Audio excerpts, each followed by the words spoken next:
Mesdames et messieurs, bonsoir. Nous interrompons notre programme pour diffuser un flash d'informations spéciales. Les témoignages inquiétants à propos de la disparition de planètes entières se multiplient aujourd'hui de façon exponentielle. Tous affirment avoir vu des astres se faire engloutir par une masse noire semblable à des milliards de créatures métalliques. Nous retrouvons en direct notre correspondant local. Vous en avez marre des taches de sang qui restent toujours après plusieurs lavages ? Moi aussi. Découvrez la nouvelle formule hyperactive d'Ariel 5, enrichie en agent actif de détection de la saleté. Retrouvez à la maison le plaisir d'un linge frais qui sent bon la rosée du matin. Ariel 5 explose les tâches. Dans l'épisode précédent. Alors qu'ils couraient vers une mort certaine, les membres des SPOP ont été téléportés avec leur vaisseau à l'autre bout de la galaxie. Ils ont découvert à leur bord la cause probable de leur sauvetage, une petite fille aux cheveux violets qu'ils ont affectueusement nommée Tina. Sans contact et sans argent, ils ont dû se poser sur la première planète à portée, Eldaria, fief des dédaigneux et riches Eldar. Arrivés dans la ville d'Alutron, ils sont immédiatement victimes d'un racisme passif-agressif de la part des Elfidés.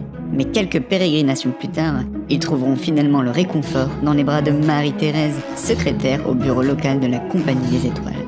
Tous s'inscrivirent en tant que freelanceurs et, leur ordre de mission en poche, ils passèrent leur première nuit au spatioport à bord de leur vaisseau. Nous sommes au petit matin et ils doivent désormais chercher de la marchandise dans la ville voisine de Cornelia.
Nous sommes donc au petit matin, une nouvelle journée qui commence. Que faites-vous ? Pour un petit déj.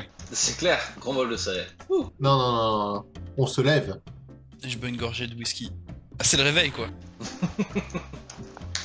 Il y a pas d'heure pour se bourrer la gueule. La mission, c'était une mission de transport. On devait récupérer du matériel et l'amener à une colonie, c'est ça ? Tout à fait. La mission, en fait, il faut aller d'abord à l'entrepôt de Cornelia, qui est davantage une plateforme commerciale qu'une ville. Donc récupérer la marchandise là-bas, pour ensuite la livrer dans un village qui est en dehors des limites de cette ville, qui s'appelle Stanford. Eh ben, écoute, une fois que le petit déj est pris, on va tranquillement de toute façon. Au niveau du spatioport, vu qu'on a payé pour 3 jours, on peut partir et revenir comme on veut. Moi, c'est ce que j'ai compris aussi. Techniquement, oui. Après, tu sais pas combien de temps tu vas être parti. Enfin, ça c'est vous qui le décidez. Hein. Après, on peut se faire rembourser, là, ça fait qu'une journée. Oui, elle avait dit qu'on pouvait se faire rembourser. Là, vous pouvez vous faire rembourser si vous partez tout de suite. Moi, je suis chaud pour aller se faire rembourser, la meuf. Puis limite, puis revenir sur cette planète de merde. Tu veux dire cette planète ou cette ville ? Attends, j'ai une petite question. Les endroits là où on a chopé la caisse, la quête, je me souviens plus le nom. La Compagnie des Étoiles ? C'est ça. Il y en a sur toutes les planètes de ça. Oui, pour simplifier les choses, il y en aura à peu près une dans chaque ville, quoi. Ouais, mais il faut qu'on ait le matos pour aller sur les autres planètes, parce que Non, t'en as une, il y en c'est a- super froid. Il y en a une... plusieurs dans le même système de planètes. Ouais, bah c'est ça. Mais il y a... Ouais, il y en a 3, mais il y en a une, c'est une zone c'est atmosphère Bon, empoisonnée, la donc, toxique, on l'oublie. Et celle où il fait super froid, bah, je vais les miches aussi. Hein. Bon, on s'achètera des manteaux avec la thune qu'on a récupérée de la meuf. Avec la thune qu'on a qui va juste nous servir à payer notre inscription. Ouais, c'est vrai. Faut pas oublier qu'on est un peu short. Au pire, on verra ça dans un autre spatioport, puisque là, de toute façon, on va chercher du matos dans une autre ville, donc dans un autre spatioport. Donc après, on n'est pas obligé de revenir dans cette ville de merde ici. Est-ce qu'il y aura une compagnie des étoiles dans un autre spatioport qui est une ville mine ? On pourra faire ça, oui. Oui ? Oh, Bon, une, bah, su- du coup, une effectivement, succursale, tu vois, elle sera peut-être pas aussi grande que celle où on a été, mais... Oui, je te dis, c'est pas un... Ouais. Mais de toute façon, après, c'est vrai que je l'ai pas expliqué, mais pour simplifier les choses, c'est pareil. Une fois qu'une mission est validée, généralement, c'est le client qui envoie la validation et directement l'argent est transféré sur votre compte. Enfin, on s'emmerde pas à retourner au truc. Non, mais c'est plus pour démarrer une nouvelle mission. Est-ce qu'on est obligé de retourner là où on... Est-ce qu'il y a que là où on a eu la première mission qu'on pourra en avoir une nouvelle? Parce que clairement, il faudra qu'on repasse au moins une mission pour avoir assez de thunes, pour changer de planète et avoir le matériel. Et même si on l'achète sur la nouvelle planète, il faudra qu'on ait de l'argent. Là, on n'en aura pas d'assez d'argent. D'ailleurs, ça nous rapportait combien cette mission? Je me souviens pas. 5000, je crois, 5 mais 000. on a 4000 ans. Cette mission rapportait 6000, 6000. Mhm. moins les 3900. Ouais, c'est ça, 3900 de frais d'inscription. Voilà. Donc on aura 2000 balles, il va nous rester 500 là, en faisant rembourser du spatioport du machin, ça fait 2500. C'est pas dit, tu vois, que sur une nouvelle planète, on puisse payer les frais de spatioport, les équipements complets s'il nous faut des trucs et des machins. Non, mais au pire, dans une autre ville que celle-là. Puisque là, on va chercher dans une autre ville. Oui, on peut voir s'il y a une compagnie des étoiles dans l'autre ville, mais... Si dans une autre ville plus petite, il y a des succursales de la compagnie des étoiles, là je suis d'accord, on a intérêt à se faire rembourser. Donc, du coup, Si autant c'est se pas faire le cas- rembourser. Hmm. On va pas revenir ici juste pour se faire rembourser. Non mais en fait, s'il n'y a pas d'autres villes avec une compagnie des étoiles, il faudra qu'on revienne ici. Clairement, vu... Oui, mais ça je serais arrangeant. Enfin, je veux dire, à moins vraiment qu'il y ait j'ai prévu quelque chose. D'accord. Il y aura dans chaque ville un bureau de la compagnie des étoiles, parce que je te raconte pas comment c'est casse-couille si on doit perdre son temps à chaque fois que vous retourniez au spatioport de départ et machin. Enfin, Ça marche. Et bah du coup, allez chercher la thune et puis moi je finis de préparer le vaisseau pour que quand vous reveniez, tout soit prêt pour le décollage, les coordonnées soient rentrées et puis il n'y a plus qu'à partir. Vas-y, je suis chaud. tu vas chercher la thune auprès de Thérèse? Ouais. Je vais lui péter la gueule. T'y vas tout seul du coup, Nina? je vais l'accompagner histoire d'être sûr que tout se passe bien. Est-ce que j'ai de l'explosif dans la cabine? Non, Non, allez. Oh, tu fais chier. Tu fais vraiment chier. ça viendra. Oh, crois-moi, ça viendra. Non, bah vas-y, n'importe. On peut tous y aller, de toute façon, on s'en bat les couilles. De toute façon, il n'y a pas de RP à faire, là, on va récupérer la thune et puis... Allez, je te fais la petite discussion RP? Tu veux que je te fasse la petite discussion RP? Alors tu te retraverses donc les 45 minutes, enfin les kilomètres et donc en 45 minutes qui te conduisent jusqu'à l'accueil, Mhm. évidemment. Tu arrives devant le guichet et là, Mhm. à la place de la Thérèse, tu vois une autre femme Teresa? qui ressemble presque à Thérèse, hein, avec cette même petite paire de lunettes avec les chaînes qui passent derrière les oreilles, ce petit air pincé. Est-ce que c'est le même bouquin? Est-ce qu'elle lit le même bouquin? Elle lit le même bouquin qui était d'ailleurs et est toujours le développement personnel de soi, comment mieux accueillir le client. D'accord. Bonjour. Bonjour, c'est pourquoi? On vient pour se faire rembourser, on va partir du spatioport, on a payé en avance plusieurs journées. Quel stationnement? Non, elle demande le stationnement. Attends, j'arrive. Oui, madame, je vous le donne tout de suite. Hangar B, accès 14, porte 36. Voilà, merci. Oui.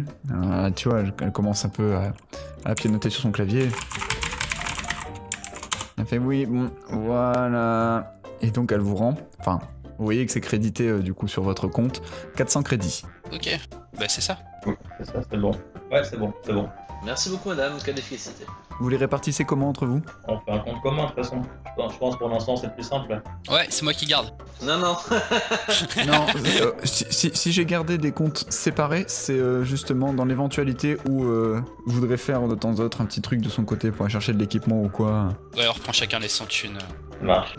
Donc on reprend chacun les 100 crédits. Ouais, ok. D'ailleurs, si vous voulez, pour la répartition de l'argent des quêtes qu'on fait ensemble, ce que je vous propose, c'est qu'on en garde forcément la moitié qui est stockée dans le vaisseau, qui nous sert pour justement l'amélioration du vaisseau, la création de l'entreprise, etc. Et l'autre moitié, on la divise par 4, histoire de tous avoir de la thune en plus à chaque fois. Ouais, argent de poche, Nos quoi. achats. Ça marche. Je sais pas ce que vous en pensez niveau répartition, je trouvais ça pas mal. Bref, vous retournez donc jusqu'au vaisseau et Après avoir lâché un gros molar sur la ville de Thérèse.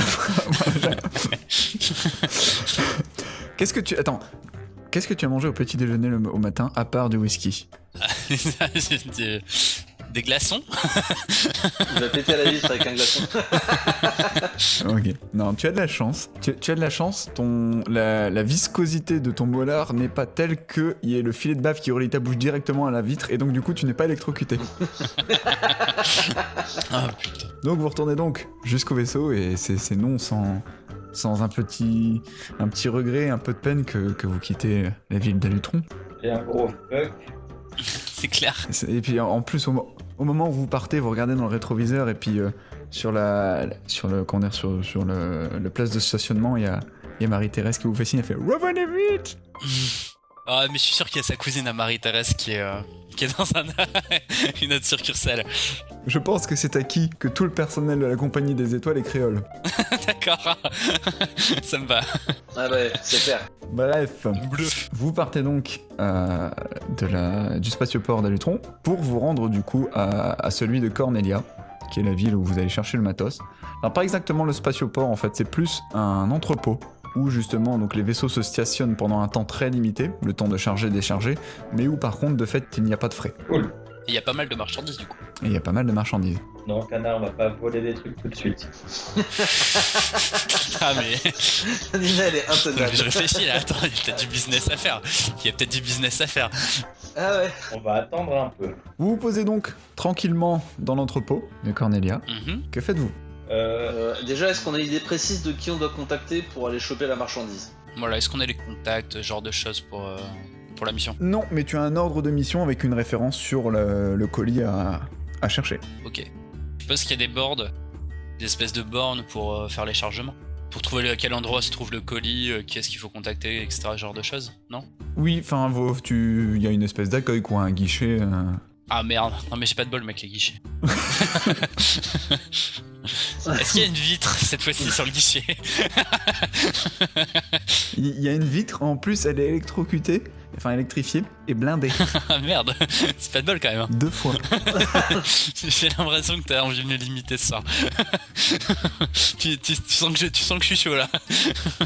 Alors, que faites-vous ? Bah on va se renseigner. Je vais à l'accueil pour récupérer les infos sur la livraison et Bah, moi aussi. Ok. Je vais. Voilà, j'ai aimé que si elle veut se balader pour voir si elle a des opportunités commerciales, tant qu'elle reste dans les limites de la légalité. Je suppose qu'on lui a filé une pièce à la gamine là dans le vaisseau. Filer une pièce. Comment s'arranger? Ouais, on lui a filé une petite pièce histoire que ça fasse sa piole, non? Ah, ben à une l'heure pièce, actuelle. une pièce d'argent. Ouais, voilà, à l'heure actuelle, dans le vaisseau, le seul endroit que vous avez pour dormir, c'est une pièce commune dans laquelle il y a 3 lits superposés. Mais moi je dors pas dans un lit, moi je dors dans la machine, dans la salle des machines de toute façon. D'accord. Non mais je l'avais dit direct ça. Moi je suis dans la salle des machines, tranquille, avec le ronronnement du moteur. Alors, du coup, vous vous rendez à l'accueil avec Nina qui traîne un peu derrière parce qu'elle a mal au dos. Rien à foutre. Mais non, t'as pas compris. Nina, elle a aménagé une partie des rouages du moteur pour se faire un appareil de massage chaque soir. C'est ça. Non, moi je me suis éclaté. Par contre, je m'éclate à un truc, c'est que tu vois mon robot dépressif là, super chiant. Mhm. Bah, je lui ai confié comme mission de s'occuper de la gamine en notre absence. D'accord. Ok. Moi, putain. Il va lui faire l'air Balzac. Vous allez revenir, elle se sera tirée une balle pendue. Enfin. Ah, elle, je pense pas, lui, y a moyen. Je le réparerai, c'est pas grave. Bref, vous allez jusqu'à l'accueil, qui ressemble assez fidèlement à celui que vous avez vu sur le spatioport d'Alutron, avec derrière cette vitre électrifiée et blindée. Encore une fois, un stéréotype de secrétaire des années 50. C'est fou à croire que tous les Eldar aux réceptions sont des stéréotypes des secrétaires des années 50. Et donc, elle vous regarde avec son petit badge sur lequel il est marqué Monique, et elle vous dit c'est pourquoi ? Un truc qui rime avec ton nom.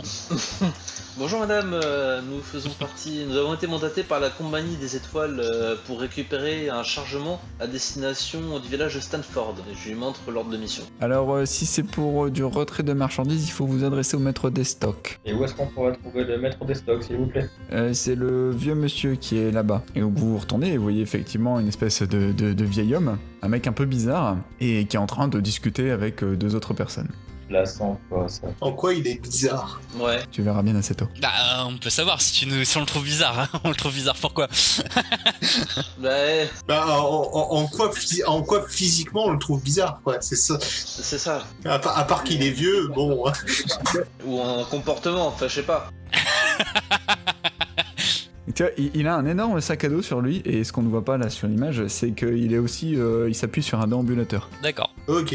Les 2 mecs avec lui ont l'air normaux ou pas? Oui, ce sont des méta-humains. Et lui, c'est un méta-humain ou pas?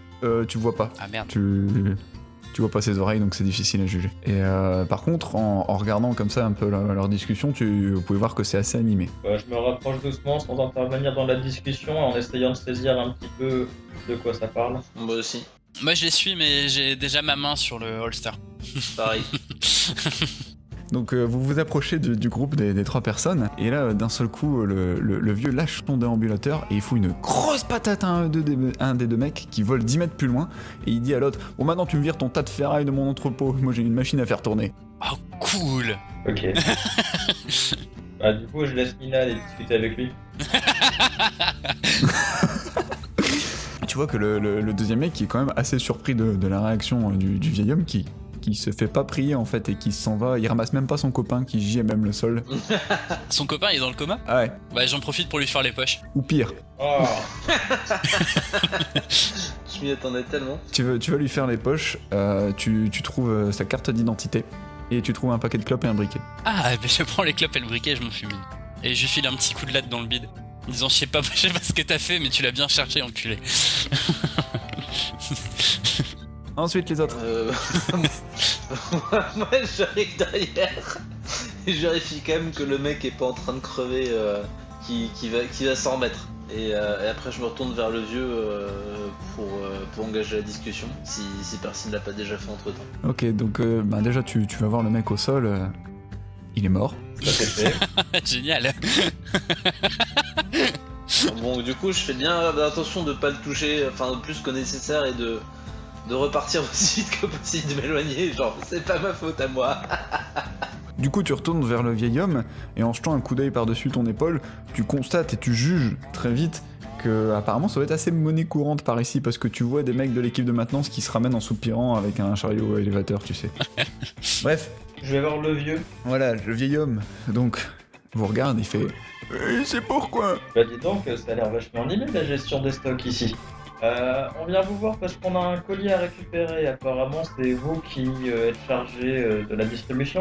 Oui, vous avez votre référence? Oui. Je donne le numéro. Oh, attendez 2 minutes. Donc il sort une petite tablette de sa poche et il regarde dessus. Il fait « Ok, suivez-moi ». Et donc il commence à marcher avec son déambulateur. Il avance lentement. Il avance super lentement. Bon bah je le suis. Je laisse prendre de l'avance. Bah je le suis très lentement, mais tu vois juste derrière lui. Et je fais des tout petits pas en regardant mes pieds. Ouais, pareil.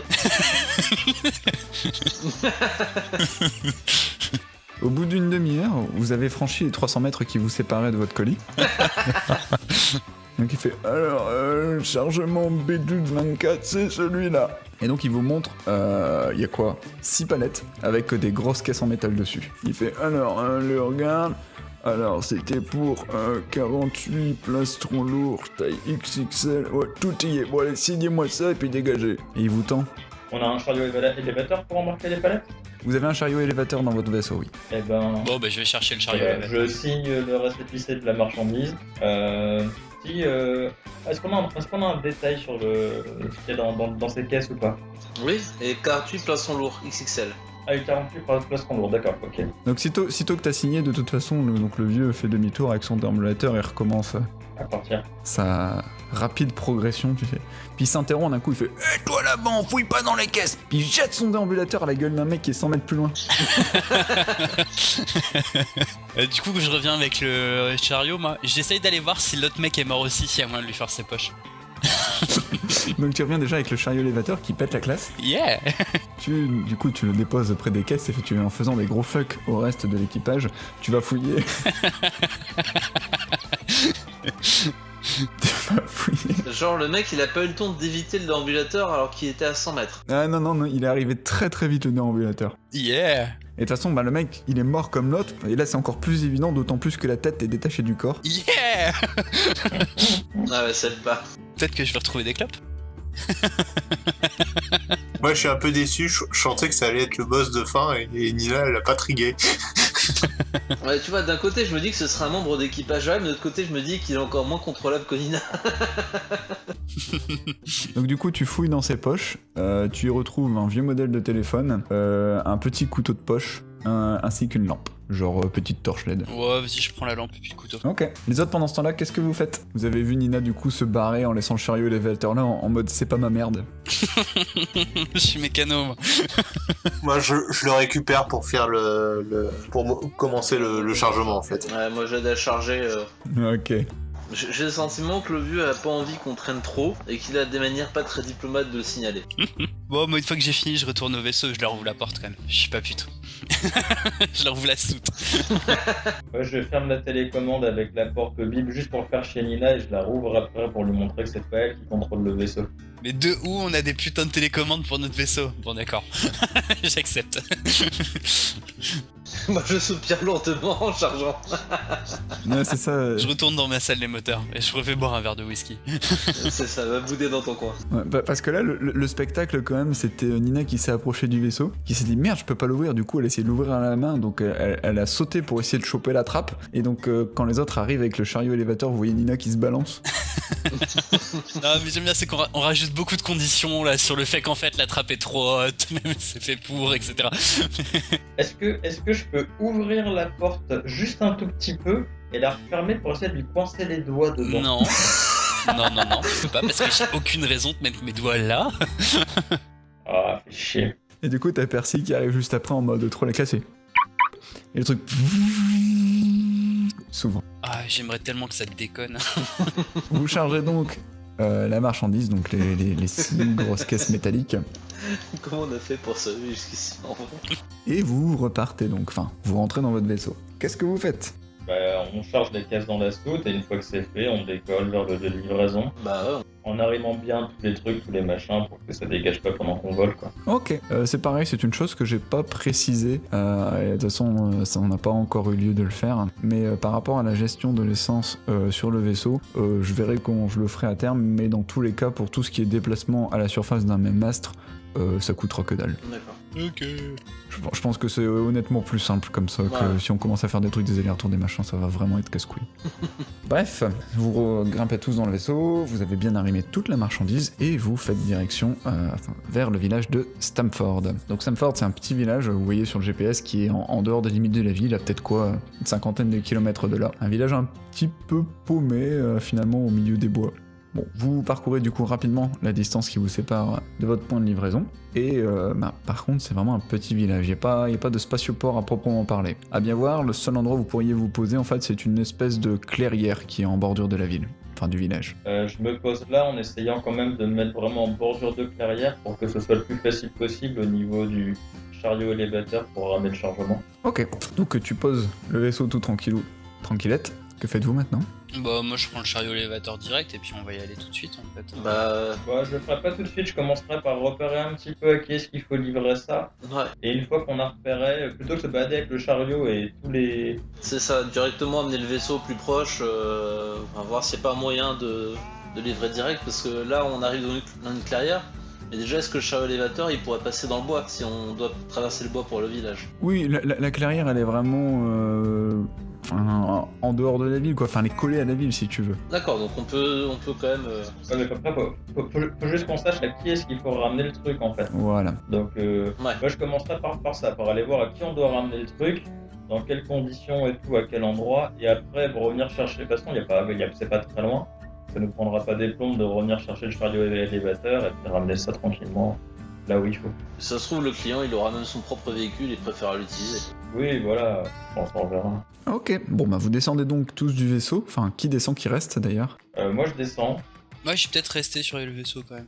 Ouais, moi je vais descendre avec la gamine pour lui faire un petit tour dans les bois à 10 minutes, et ensuite je rejoindrai les autres. Ok, donc du coup ça nous laisse Aldo et Percy qui vont à la rencontre, j'imagine, du coup des gens du village. Donc Aldo et Percy, vous descendez, et là vous êtes accueillis par un homme des plus étranges, et qui vous dit Ah bonjour, je suis el T-Rex masqué.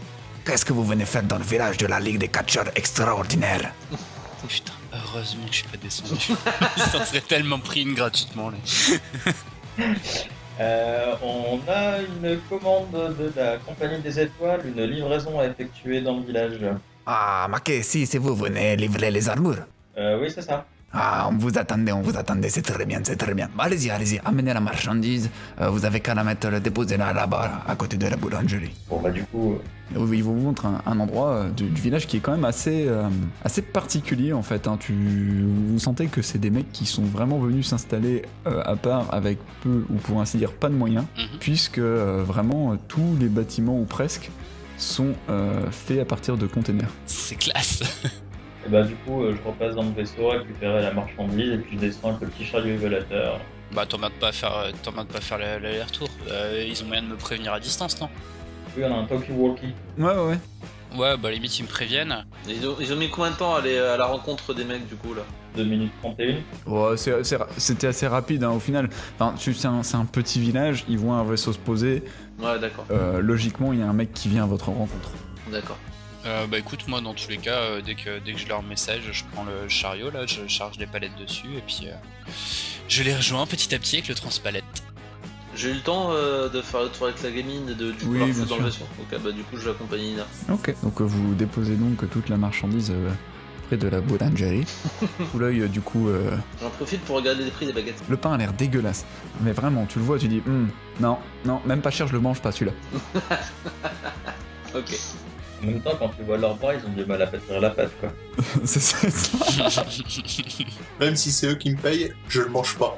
Bref, du coup, El T-Rex masqué, il fait signe à un de ses mecs du coup d'aller contrôler l'ensemble des colis. Est-ce qu'il faut qu'on leur rouvre la caisse ou est-ce qu'ils ont les bras assez longs pour le faire? Non. Vous voyez un mec arriver du coup qui une musculature, enfin une ossature plus normale. Il est quand même hyper baraque et il porte un joli petit juste corps moulant, mais en dehors de ça, il est pas physiquement atrophié. Du coup, excuse-moi, j'ai dû louper parce que j'ai de temps en temps le son qui saute. En fait, ils ont tous les bras super courts, c'est ça? Non, justement non. Non, justement, lui, il a appelé un de ses mecs qui est un mec du village pour justement contrôler la marchandise. Et cet homme-là Il est normal. est normal, quoi. Il est juste hyper baraque et musclé. Hein. Ouais, mais du coup, les autres, ils sont comment? Normaux. Normaux. Les autres que vous voyez, voilà, ils sont normaux. Mais ils sont tous très baraques, quoi. Il y en a beaucoup qui sont fort musclés, il y en a certains qui sont torse nu, le corps huilé, d'autres avec de saillants juste au corps, d'autres encore dans des costumes un petit peu plus fantaisistes. Mais il n'y a que des hommes. Et je demande en même temps au T-Rex pourquoi est-ce qu'ils ont besoin de ces armures? Ouais, Ah, Maquet, c'est vous voulez, c'est pas pour nous. Enfin, vous voyez bien, nous, on a pris du XXL, mais même le XXL, il passe pas. On est trop bien charpenté, trop bien bâti. Ah, c'est pour nos mannequins d'entraînement, si vous voulez, parce que à force de s'entraîner dessus, on en explose beaucoup trop, donc on va leur mettre des armures pour qu'ils durent plus longtemps. D'accord, oui, effectivement, c'est assez logique et ça permet de faire des économies. Hein. c'est logique. C'est concept. Bon, 7, je sais pas trop, mais. Donc l'autre mec a fini de contrôler le chargement et il fait signe du coup à son supérieur que tout est ok. El T-Rex masqué s'adresse à vous, il fait Ah bon, c'est parfait, tout y est. Je vais tout de suite valider la mission, et puis vous allez recevoir votre versement. Parfait. vous checkez tout de suite, pas de problème, tout est passé et vous avez bien reçu du coup les 2100 crédits. Bah nickel. Vous les répartissez comment? 50%, donc 1000 pour 1100 Voilà. pour le vaisseau et 250 Ça chacun. me paraît bien. Ok. Ouais, nickel. Ce qui fait que je suis à 400 crédits, putain.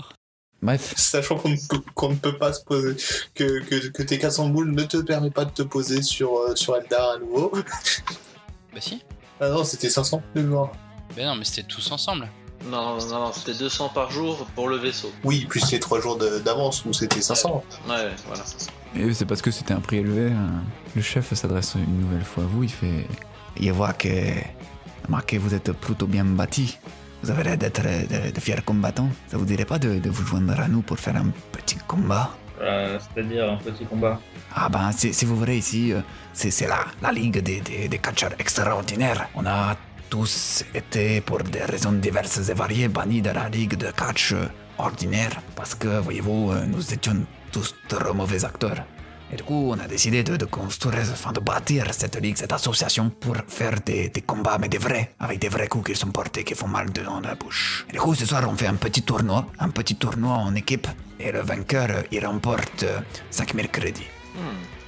L'équipe qui gagne remporte 5000 crédits. Ma que si. Et alors comment ça se passe Je suppose qu'il y a des frais d'inscription. Ah non, non, non, nous on fait pas ça, on n'est pas la ligue des catcheurs ordinaires. Nous on est les catcheurs extraordinaires. Nous c'est ça, c'est bon enfant, on vient, on monte sur le ring et on se fout sur la gueule. D'accord, et du coup, l'équipe, c'est une équipe de combien de personnes? Bah, on avait prévu de faire des équipes de 2. Et n'importe qui veut participer, y compris des femmes? Ah bah, ma que si, nous on n'est pas sexistes, hein. Hors de question. Démerdez-vous avec votre merde. Ça veut dire que tu renonces à la récompense Bah, de toute façon, il y en a que 2 sur nous 4 qui vont pouvoir combattre. Oui. Mais après, enfin, je veux Donc, dire. c'est pas moi le meilleur choix, je pense. Je suis pas censé être une bodybuilder. Non, non, non, vous pouvez faire 2 équipes de 2. Moi, je suis motivé. 2 équipes de 2, Ouais. ça peut être pas mal. Est-ce qu'on a le droit aux armes à feu dans votre tournoi? Ah là, ma que si, non, non. Comprenez bien, les armes à feu, c'est pas très regarde, c'est pas très rigolo. Vous pouvez Ok. prendre. Enfin, Les baramines? ma que si, les paramènes, si, on aime beaucoup. Vous pouvez prendre tout ce qui est armes contundantes. Ou peut-être des armes de jet si vous n'êtes pas très à l'aise avec les battes de baseball. Les armes de jet sont autorisées. D'accord. Ma que si. Quoi comme arme de jet? Comment Un dire? lance-clou, vous le tolérez? Un pistolet à Ah clou? non, mais c'est pas un jet. À la limite, tu prends une poignée de clous, tu la jettes sur ton ennemi. Et les grenades? Parce que du coup, les grenades, moi je les jette sur les ennemis. Bah si, mais tu la découpilles pas.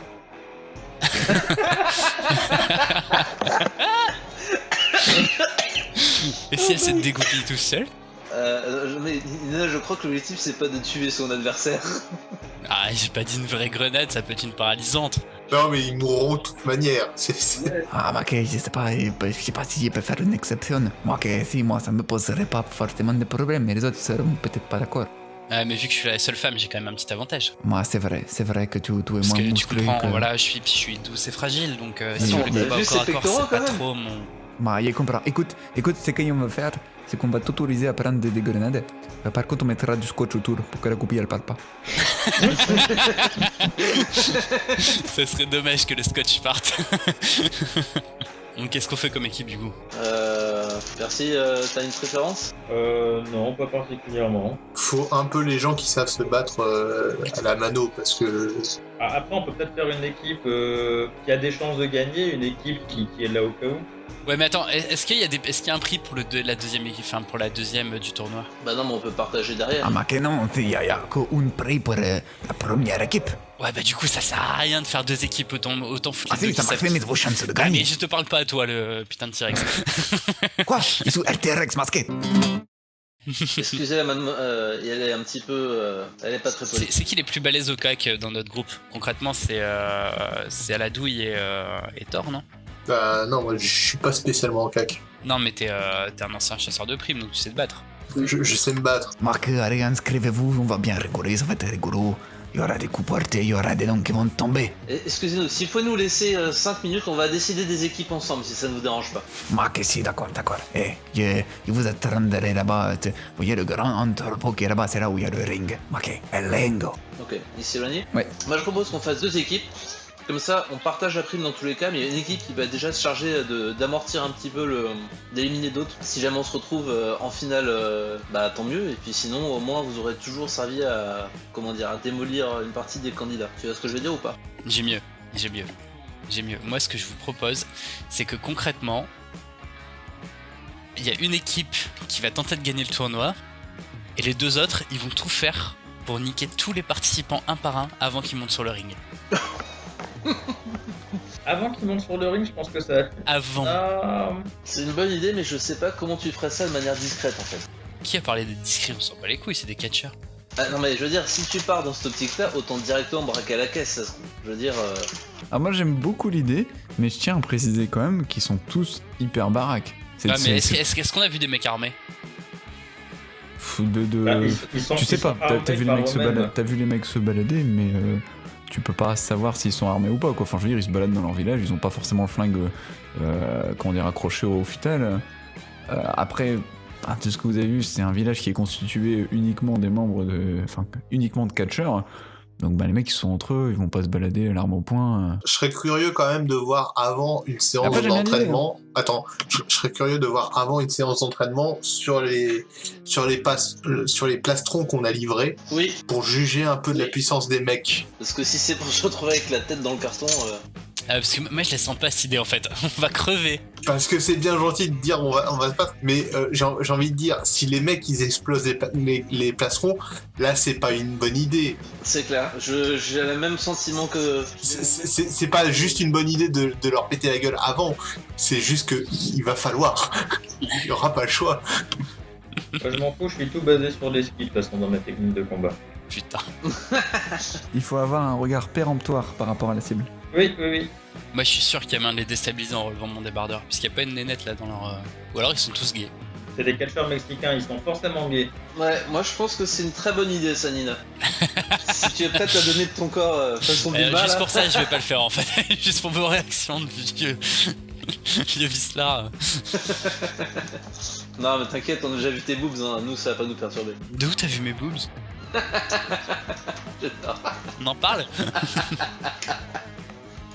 J'adore cette petite provocation comme ça. Vous vous rapprochez donc de l'endroit où les mecs s'entraînent. Vous vous rapprochez donc de l'endroit où les mecs s'entraînent, là où il y a leurs mannequins en bois. Ils ont déjà commencé à installer quelques plastrons sur certains d'entre eux. Et il y a quelques catcheurs qui cognent dessus.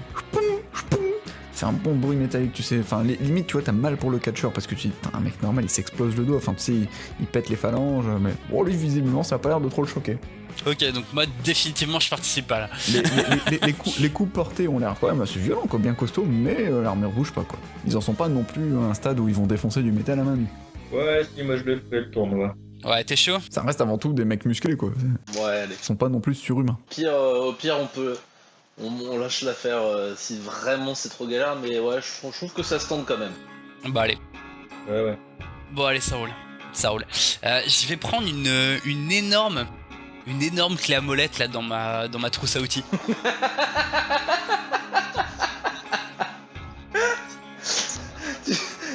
Vous avez quand même senti le soupir de soulagement de Jamie qui savait pas quoi faire si on lâchait la fin sur le tournoi. Ah c'est vrai, fallait vraiment qu'on fasse le... Non, pas du tout. Enfin, je te dis encore une fois, c'est l'objectif, c'est que je prépare des trucs, mais très vaguement. Là, les seuls trucs que j'ai préparés, c'est les personnages en soi, en fait. Je sais même pas comment vont se dérouler les combats, très honnêtement. J'ai juste fait les personnages. Et c'est juste que ça me réfléchit de pas les montrer parce qu'ils sont quand même très très drôles. Parce que limite, moi je suis plus chaud pour parier en fait sur les catcheurs. Pour se faire de la thune. Attends, parce que tu peux faire ça à côté. Tu peux monter un petit système de paris sur les combats. Ah ouais, et je fais des paris arnaques. Genre je perds mes combats tout en pariant contre moi. Non, bah non, ça marchera pas. Bref, tu fais un pari, quoi. Non, mais il faut en fait que tu mettes des paris sur notre équipe et même sur les équipes de catcheurs. Ouais. Tu sais, faut les regarder s'entraîner pour établir des petites cotes et puis mettre en place des paris là-dessus. Eh, ça me paraît pas mal ça. On va passer toute l'après-midi à les regarder s'entraîner. Ouais. Ouais. Comme ça, nous, on n'est pas entraînés. Déjà de base, hein. Classique. Ah, déjà, dans un premier temps, il va falloir, comme là, on est, on va dire, fin de matinée, il va falloir déjà aller retourner voir les T-Rex masqués, juste pour valider votre inscription, mais après, comme le tournoi a lieu le soir, vous avez, entre guillemets, quartier libre. Ouais, et ben on va valider l'inscription. En fait, on fait une équipe qui se bat, une équipe qui gère les paris. On peut faire ça. 2 équipes qui se battent, c'est mieux quand même, parce que j'ai 2 autres équipes de prêtres. Bon, on fait 2 équipes qui se battent et l'équipe qui se bat pas qui gère les paris pendant que l'autre équipe se bat. C'est ça, MJ? Allez, ça roule. Allez. Vous êtes braves. J'ai de la chance d'avoir des joueurs comme vous. J'ai pas intérêt à avoir de pénalité. Bref, donc vous allez voir, le T-Rex masqué fait Bon alors, vous êtes décidés? Vous allez participer à notre grand tournoi? Ouais, on va le faire ton tournoi. Alors, j'inscris quelle équipe? Bah, ça c'est encore la grande question. Ouais. Oh, on s'en fout. C'est... Moi, n'importe. Et bah voilà, vous décidez. Moi, je veux participer avec vous. Moi, c'est pas possible si vous voulez, parce que moi, je serai Ouais, t'es raciste. votre hôte, je serai votre arbitre, votre commentateur. Ah, tu combats pas? Non, Ah, mais c'est à cause de tes tout petits bras? non, toi, j'ai peut-être de tout petits bras, mais est-ce que toi, vous, mes très grosses cuisses? Ça devient bizarre. Elles sont huilées. Où il est? Elles sont douces, je les ai épilées ce matin. Tu veux toucher comme c'est dur? Non, merci, monsieur. C'est la cuisse qui est dure ou c'est autre chose là? Percy, tu te sens chaud pour viser la victoire ou pas? Moi j'ai un personnage qui est assez costaud niveau esquive, il est pas plus fort que ça, mais il est assez agile et pas trop mauvais au corps à corps. On va dire que je peux jouer Tu peux jouer l'appât. contre des catcheurs en mode je la joue à l'inverse, quoi. Je les éclate pas, par contre. Bah écoute, on peut essayer. Après, n'oubliez pas, hein, il y a le droit aux armes, tout ça. Ouais, s'il y a des petites armes de G, ça peut se tenter, je peux les emmerder. Bah écoute, bah si tu veux, on peut tenter le combo. Allez, on est parti. Alors, quelle équipe y est inscrit? Alors, Percy à la douille. Alors, c'est lequel Percy à la douille? Bah, c'est moi, c'est lui. D'accord. Alors, tu vois, il sort son petit. Bah non, à la douille, c'est Michael. Et moi, c'est Thor. Ah oui, non, c'est toi, oui. Ah, d'accord. J'ai confondu. Percy et Thor, Percy et Thor. Alors, il sort son petit bloc, tu sais, et il commence, tu vois, qu'il griffonne en disant Percy. Et toi, Nina, tu regardes un petit peu par-dessus son épaule, tu vois, et au lieu, enfin, quand il dit Percy, il a dessiné une tête d'un mec avec des cheveux blancs, il fait et Thor. Et il a dessiné une tête de barbu. Et ensuite, les deux autres. À la douille et Nina. D'accord. Alors, à la douille, et là, tu vois, il dessine une trompe, Et Nina. et il fait 2 seins. Alors attends, au moment où il commence à dessiner le début de son sein, je mets ma main sur le flingue et je m'arrange pour qu'il le voie. Il te regarde un moment, et puis il fait une grosse rature dessus, hein. Et il dessine un flingue. Voilà, mieux, beaucoup mieux. Ok, vous êtes pas très aimable par ici. Moi, je voudrais savoir comment est-ce qu'avec ses bras, il arrive à tenir le calepin d'une main et à écrire de l'autre. Soit il a un putain de gros calepin. C'est un putain de grand calepin, en fait, si tu veux. C'est un calepin qui doit bien faire 1 mètre de long, mais il peut écrire que sur les 10 cm à gauche. Voilà. Ou alors il a un putain de gros crayon. Bon, bah, je vous laisse maintenant, on va qu'à vos occupations. Hein. Ah, et petite précision, du coup, pour les combats de ce soir. Donc, c'est du combat en équipe en 2 contre 2. Mais forcément, enfin, vous connaissez un petit peu le catch. Il y a qu'un combattant à chaque fois sur le ring en même temps. Après, il faut faire un petit top à son copain pour qu'il puisse monter et prendre votre passe. Ah. Ok. Ça aurait été bien de le préciser avant. Bon, c'est pas grave. Bon, allez, je vous laisse. Moi, j'ai plein de préparatifs à faire parce qu'avec vous, ça fait quand même 4 équipes. Hein. Quoi? Au final, excusez-moi, il y aura combien de matchs? Bah il vient de le dire, il y a que 4 équipes. Ah, bah, il y aura 2 matchs, enfin 3 matchs. Au maximum. Il y aura les 2 premiers, là, donc il y aura Cheveux Blancs et Barbu contre 2 catcheurs. Et ensuite, il y aura Trompe et Pistolet contre les 2 autres. D'accord, il n'y a qu'un seul combat en fait, par équipe. Et après, il y aura la grande finale. D'accord. Bon, allez, je vous laisse, hein. J'ai des préparatifs à faire. Hein. À tout à l'heure. Ça commence à quelle heure? Ça commence ce soir vers 19h. Très bien. Et tu vois, et donc il commence à s'éloigner, et, tu vois qu'il y a une petite bosse dans son pantalon de ses, puis il jette un dernier regard à Nina. Donc il est pingé. Qu'est-ce que vous faites? Bah moi je vais m'entraîner un petit peu quand même et je laisse l'équipe Paris gérer la cote des catcheurs et vérifier ça. Vous ne savez pas quels seront vos adversaires. Ouais bah c'est pas grave, ils vont quand même regarder un petit peu tout ça. Ok. Et moi, je m'entraîne un petit peu aussi, puis après je discuterai avec Parsi pour voir un peu comment on peut, quelle stratégie on peut mettre en place contre des catcheurs. Toi t'es plutôt du genre à cogner fort. Ouais, bah j'ai l'avantage d'avoir un bras tout en métal, donc Ouais. il y a un bras qui sent pas trop la douleur, on va dire. Bah ce qu'il faut faire c'est que moi je les épuise en mode j'esquive tous leurs coups pour les fatiguer. Et puis une fois qu'ils sont un peu KO, bah t'arrives derrière pour les allumer avec un double coup bien senti. Ouais. Et du coup, on a droit à toute arme de jet, c'est ça? Ouais, Les armes de jet et les armes contendantes. pour ça je peux les emmerder un peu avec. Mais y compris des armes qui piquent, enfin qui percent. Oui, parce que on imagine que entre guillemets une fléchette ou un couteau, à la limite ça se plante un peu, mais c'est pas avec ça que tu vas tuer quelqu'un, quoi. Parce que tu peux déjà pas le jeter déjà avec suffisamment de force pour tuer quelqu'un. Alors ils partent de ce principe-là. À la limite. Ok. Et donc, au final, on a que 2 équipes face à nous, quoi, sur nos 2 équipes. Voilà. C'est ça. Donc, vous... C'est donc Aldo... Non, pas Aldo, Thor et Percy, vous allez faire votre petit entraînement de votre côté. Et du coup, une petite question juste avant que tu continues. Est-ce qu'ils fournissent des armes à utiliser, ou on peut amener nos armes, ou ça marche pas? Ah non, tu ramènes tes armes. D'accord. Tu ramènes tes armes. De toute façon, après, pendant ce temps-là, les 2 autres pignoufs, Aldo et Nina, vous avez été regarder l'entraînement des mecs, qui ont passé quand même à peu près 4 heures à cogner sur des plastrons, sur des mannequins. Mais les mecs se battaient toujours à main nue. Et l'état des plastrons? Il a pas bougé. C'est soit les mecs sont pas si forts que ça, soit c'est de la très très bonne qualité. Je prends aussi un peu de temps pour aller voir dans le vaisseau ce que je peux récupérer pour faire des armes de jet, type des petits couteaux, des conneries comme ça pour me faire une série de trucs. Ah, tu peux choper tous les couteaux de cuisine, les couteaux à viande, tout ça. Ah, j'embarque tout. Et je me fais une ceinture custom pour les avoir tous à la ceinture et pouvoir vite les envoyer. D'accord. Tu te fais une ceinture custom du coup de couteaux de cuisine, tu sais, tu les installes tous un par un. Ouais. Après tu inspectes et tu dis ah non, pas celui-là, tu enlèves un couteau à beurre. Non, si, ça peut être bien le couteau à beurre. Du coup, en fait, ça fait un leurre. Ok, tu remets le couteau à beurre. Et les autres? Moi je regarde aussi ce que je peux prendre parce que bon j'ai bien mon bras en métal mais j'ai pas non plus envie, enfin je sais pas dans quelle mesure ils sont costauds ou je regardais si on peut pas récupérer une grosse barre de métal ou quelque chose, j'ai pas envie de prendre mon nunchaku non plus en fait. Si tu veux récupérer une barre de métal, il va falloir l'arracher au vaisseau entre guillemets, y a pas... Bon bah sinon je prends la nunchaku alors. Mais va dans la forêt et chope un gros gourdin. Bah ouais, enfin vu comment ils éclatent le bois, je suis pas sûr que... Pourquoi vous essayez pas de choper des bouts de tôle de la ville directement en fait? Donc le mec il va aller dans le village, il va démonter la maison des mecs, juste pour pouvoir taper sur les mecs en question après. Avant de leur démonter la gueule. Tiens, je te tape avec ta maison, bâtard! Ce soir, je te pète ta gueule avec ta maison. Non mais c'est fondamentalement c'est un amas de trucs, il y a forcément un tuyau ou un truc comme ça qui traîne. Allez, tu trouveras un petit tuyau en métal, je suis d'accord. C'est quoi la plus grande clé à molette que j'ai dans mon truc d'outil, moi? C'est un bon truc bien fat qui fait au moins la longueur de ton bras. Ouais, bah moi je prends ça. Tu vois mon petit sac en bandoulière là? Donc je vide tous les outils, je laisse tout dans le vaisseau, hein, toutes mes affaires, etc. Par contre, est-ce que dans la forêt j'ai repéré un endroit où il y a du sable ou de la terre fine, ce genre de choses? Pas du sable, mais de la terre fine, oui. Mais il y aura un petit peu de cailloux dedans quand même. Nickel, parfait. Je vais foutre ça dans mon sac. Ok, j'aime bien cette idée. Je le remplis pas, mais tu vois, suffisamment pour plusieurs poignées, quoi. Oui, ok.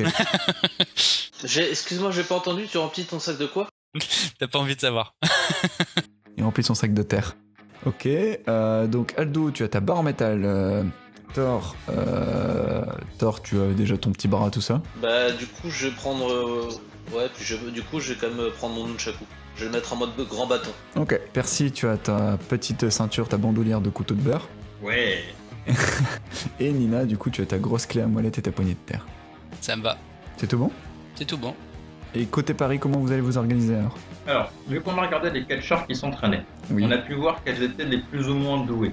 Ouais, mais du coup, si j'ai bien compris, en fait, il y aura une équipe de catcheurs contre notre équipe A, une autre équipe de catcheurs contre notre équipe B, et après la finale. Tout à fait. Donc on pourra pas prendre des paris sur des catcheurs qui se battent entre eux, c'est ça? Ouais. Donc en fait, il faut qu'on fasse un petit peu le tour de la ville pour voir à quel point ils pensent qu'ils vont nous éclater. Ouais. Comme ça, on peut doser un petit peu la cote du pari, et puis on fait des paris nous contre eux. Ok. Donc après avoir fait le tour, de toute façon, c'était assez évident que les mecs, ils étaient surtout un petit peu en manque d'action, tu vois, et que c'était votre arrivée qui était surtout le prétexte à faire un tournoi. D'ailleurs, c'est pas pour rien qu'il vous a autorisé à prendre des armes, hein, parce que eux se battent tous à main nue de toute façon. Ils sont chauds C'est bouillants. juste histoire de rehausser un petit peu l'enjeu. D'accord, donc ils sont vraiment complètement sûrs de nous éclater sévère. Voilà. Et donc, est-ce qu'il y aura un mec qui prendra les paris? Tiens, moi je me renseigne un peu là-dessus, savoir s'ils ont l'habitude de faire des paris. Ouais, allez, il y aura un mec qui prendra les paris. Ouais. Ok. Je me renseigne un peu pour savoir les codes des équipes. Voilà. Donc tu t'approches, enfin on arrive au soir, hein. Mhm. Donc vous vous dirigez vers l'entrepôt où est dressé le ring et où sont tous les mecs, une foule en délire de gens prêts à sentir l'odeur du sang, les dents qui volent, tout ça. Ouais. Et donc il y a bien un mec hein, qui prend les paris, donc tu fais un peu la queue. Puis Comment tu nous as piqué l'idée, c'est honteux. pourquoi piquer l'idée? De quoi? C'est notre idée de prendre les paris. Ah, tu voulais qu'on prenne les paris? Ah bah carrément, moi je voulais faire bookmaker. Ah putain, c'est pas con ça, j'avais pas pensé à ça moi. Mais j'ai toujours dit que j'étais le cerveau du groupe. Oh, je dirais pas ça non plus, mais c'est pas mal. Là, j'approuve. Ok, bon alors on va dire qu'il n'y a pas de bookmaker. Cool. Parce que j'ai envie de voir où est-ce que ça va nous mener. Je fais bookmaker. Ok, comment vous allez vous organiser? Bah alors du coup il va falloir que... Moi j'attire de la clientèle. Moi j'attire de la clientèle au niveau de Percy parce qu'on fait pas partie de la même équipe. Du coup, je pense qu'il faut qu'on se relaie pour prendre les paris. Il va falloir vous imposer en tant que bookmaker, alors faut y aller. Là vous arrivez dans cet entrepôt où du coup il y a déjà des catcheurs qui sont en train de se foutre sur la gueule sur le ring. Probablement pas liés au tournoi, c'est juste parce qu'ils aiment bien se foutre sur la gueule, c'est comme ça, c'est de coutume, c'est tradition, ça fait plaisir, c'est pour eux. Tout autour du ring, donc une foule en délire. Il va falloir du coup en imposer un petit peu si vous voulez asseoir votre statut de bookmaker.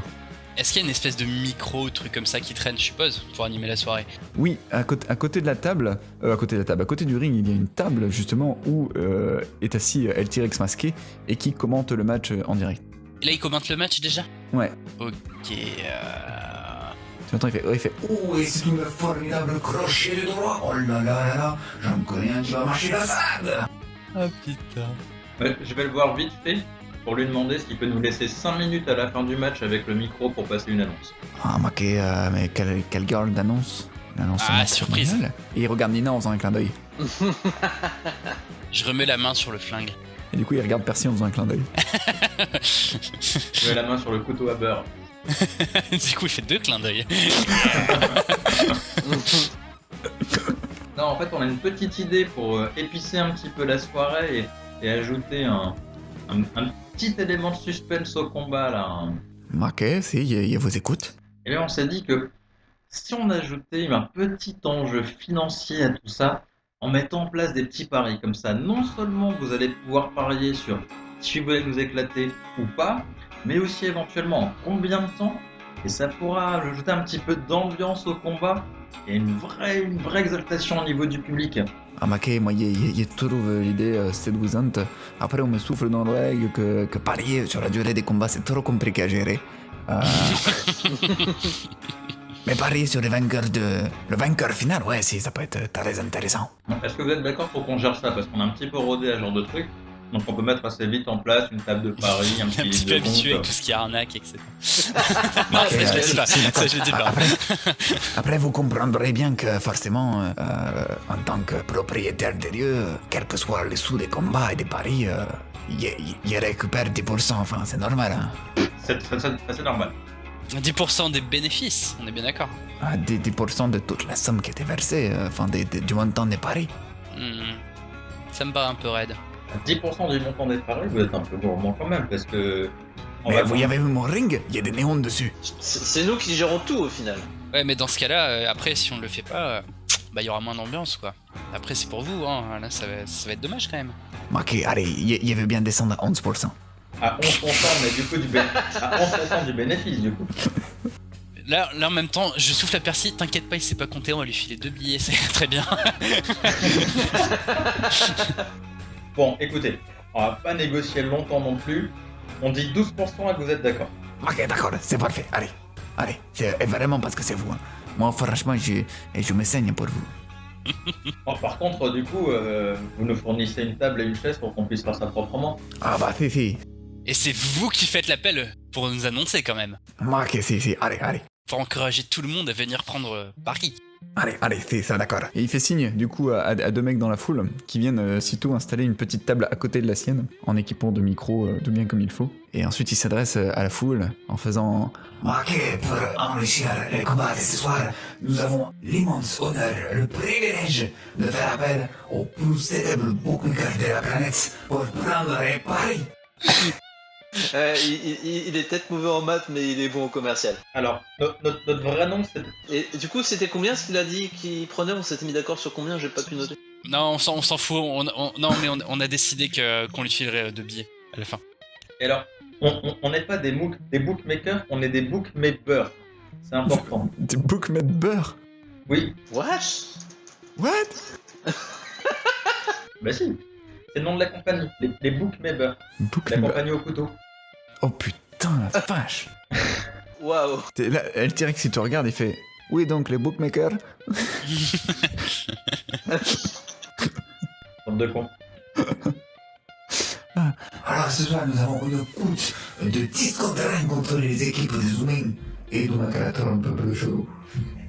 10 contre 1. Alors, n'hésitez pas. Attends, mais de où c'est lui qui fait les cotes? Il est sous le chef, il fait ce qu'il veut. Mais c'est nous les bookmakers. C'est mon ring. Ah, mais du coup, on est obligé de parier sur nous, en fait.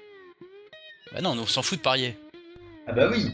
Non mais là, ça veut dire que nous, on a une chance contre 10 de gagner le combat. C'est ça. Ouais. Moi, j'aurais mis 20, mais bon, on sera moins riche, quoi. On a combien de chances pour eux? On a une chance de gagner, 10 chances de perdre. 10? Ah ouais, ok. Donc ça veut dire que si on mise 100 crédits sur nous, on en récupère 1000 à la fin. Ouais. Bon, Michael, t'es chaud ou pas? T'es chaud? Ok. Ah, ouais, mais après, du coup... Je vais les taper avec leur propre baraque, y a aucun problème. Non, mais après, du coup, concrètement, puisque c'est vous qui êtes bookmaker, c'est vous qui êtes la caisse, c'est-à-dire que par exemple, si tout Ouais. le monde... C'est à nous de mettre la cote. Si tout le monde dans la salle parie par exemple 10 crédits, d'accord? Mhm. que vous en pariez aussi sur vous, que vous en pariez sans, machin, etc. Au final, si la somme que vous deviez gagner par rapport à ce que vous aviez misé était supérieure à l'ensemble des paris perdants, bah vous n'en récolteriez pas plus, non, logiquement, puisque c'est vous la caisse. Oui. Non mais c'est pour ça en fait que je te dis les cotes c'est nous qui les faisons parce qu'en fait les cotes elles sont faites en fonction des paris qui sont déjà faits. Ah, Ça fonctionne comme ça un bookmaker en fait. Si jamais t'as 4 personnes qui vont parier sur une réussite de quelque chose, qui vont parier 10 dollars par exemple, et que t'en as un seul qui va parier 100 dollars sur un autre résultat, ta cote elle va être en faveur du seul résultat alors qu'en fait c'est à 1 contre 5. d'accord. En fait, t'as quand même une cote de base, parce que t'as des situations de départ qui vont indexer ta cote, et après la cote va évoluer en fonction de l'évolution des paris.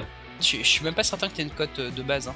Si, t'as une cote de base, parce que t'as pas un niveau égal. En fait, tu vas faire ta cote de base par rapport au contexte. Là, typiquement, tu fais rentrer n'importe quel pécor sur le ring contre un catcheur, ils sont pas en cote 1 contre 1 au début. Bah pour moi en fait la cote va vraiment dépendre des paris, c'est-à-dire qu'en fait tu vas pas avoir de cote au début et en fur et à mesure que les paris vont arriver, là tu vas avoir une cote jusqu'à approcher le jour du match, puisqu'en fait les paris sont faits plusieurs jours en avance, hein, le jour du match sur une cote justement comme tu dis à 10 ou 12 contre 1 du fait des paris qui ont été engagés, c'est-à-dire que beaucoup de gens ont parié contre ce résultat-là.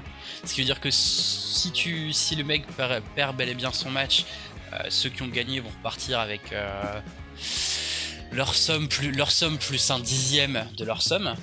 Avec l'argent. Ouais, bref, donc du coup, il y a les paris, et puis Non, voilà. mais, sans déconner. Toi aussi, avec les SPOP, apprends à jouer au PMU. C'est exactement ça. C'est exactement ça. Alors moi je propose qu'on leur tape la gueule, hein. Bref. Ouais. Vous commencez donc à prendre les paris pendant que d'autres catcheurs s'échauffent tour à tour sur le ring, enfin s'échauffent, combattent amicalement. Au total, vous récoltez donc 46 paris. D'accord. Et nous, on parie sur nous aussi, hein. Là, je parle des autres mecs qui parient, je parle pas D'accord, encore de vos ok, paris. Ouais, ça marche. Donc, Parce vous que récoltez- nous parier contre nous en fait ça sert à rien. Si Voilà. c'est nous qui tenons la caisse ça sert à que dalle. Donc bref, Ah oui, parce qu'on récupère notre argent, ouais. notez bien, vous récoltez donc 46 paris. Ouais. Mhm. Il y en a 8 pour l'équipe de Thor et de Percy, 4 pour l'équipe d'Aladouille et de Nina. Attends doucement. Non, mais tu paries sur chaque match, en fait. Donc en Non, fait, là, j'ai dit qu'on faisait que sur la finale parce que c'était trop chiant à gérer sinon. D'accord, donc non, c'est quoi? Sur l'équipe qui arrive en finale ou l'équipe Voilà. qui finit championne? L'équipe qui finit chim. Alors non, tu as dit Percy, Donc 8 pour l'équipe de Thor et Percy, 4 pour Aladouille et Nina. Thor, 8, Nina, Aladouille, 4. Et le reste pour les deux autres équipes de catcheurs, donc ça en fait 34. Ouais mais ça peut avoir de l'influence. De quoi ça peut avoir une influence? Laquelle La répartition sur les deux. On va dire une 12 et une 22. Alors 12 pour l'équipe A on va dire. Voilà. 22, ok. Et 22 pour B. Et pour quel montant? Par contre ils ont parié pour quel montant? Ils ont tous parié 10 crédits chacun. 10 crédits chacun. Oh, c'est pas des masses. Bah, en même temps, ça m'étonne pas non plus, c'est pas leur truc, les paris, ils vont pas. Alors donc je vous l'annonce, dans notre intérêt il faut que je gagne. Avec Michael, avec Aladouille. C'est le cas où on aura le moins de crédits à payer. C'est pas une blague. Oui, parce que c'est là qu'il y a le moins de mecs qui ont. C'est ça. Moi j'essaie de chauffer T-Rex, là voir s'il veut pas prendre un pari un peu plus haut. Et dis-moi T-Rex, t'as pas parié toi? Ah bah que moi il peut pas, moi il fait les commentateurs, il fait l'arbitre. Allez, la petite adrénaline au moment du pari, le fait d'espérer la victoire. Ah, moi j'espère pas la victoire, moi j'en suis sûr. Alors bah vas-y, parie si tu es sûr de la victoire. T'imagines, ça te fait un peu d'argent en plus pour améliorer ce catch. Imagine tous les néons que tu pourrais acheter, mettre tout autour. Là, tu vois, il approche son ridicule petit bras, tu sais, et il met son minuscule doigt sur ta bouche en faisant.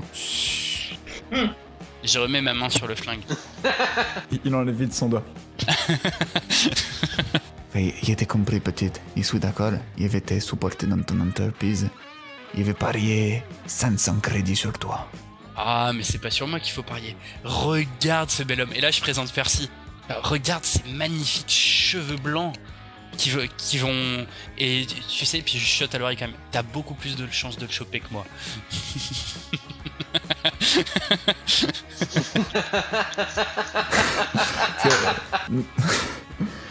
Donc, tu vois, il commençait à faire. Oui mais c'est sur toi qu'il est flashé et tout. Et là, il entend qu'il avait beaucoup plus de chance sur Percy. Et il se tourne vers Percy, il fait. Mais le crédit sur le mec aux cheveux blancs. Ah, mais de la merde, nous on gagne hein, là, le tournoi. Ouais, t'as plus le choix là. Allez, j'encaisse tes 1000 crédits. Ok, ne me décevez pas. tu vas gagner, homme cheveux blancs. C'est en train de devenir le bordel, j'ai des chiffres notés partout sur ma feuille. Attends, je te calcule les cotes. Bah, Nina, t'es à 1 contre 10, nous on est à 1 contre 5. Ah mais attends, parce qu'avec les plus 1000, ça change complètement le truc. Ah oui, avec les plus 1000 ça change, ouais. Bon, je te laisse calculer avec les plus 1000 du coup. Alors donc, sur Nina, on a 40 crédits. Et vous n'avez pas parié, vous pariez sur qui et combien? Bah attends, on va... Mais non, on parie pas du coup, comme on gère la caisse, ça D'accord. sert à rien. Ok. Enfin, à moins qu'il y en ait Oui. qui veulent parier de leur thune, de leur poche. Ensuite, sur Thor et Percy, on a donc 1080 crédits. Sur l'équipe de catcher A, on en a 120. Et sur l'équipe de catcher B, on en a 220. Qui nous C'est amène ça. donc à un total de... Alors, 1080 plus 1460. 40 plus 120 plus 120, 1460, 1460 total.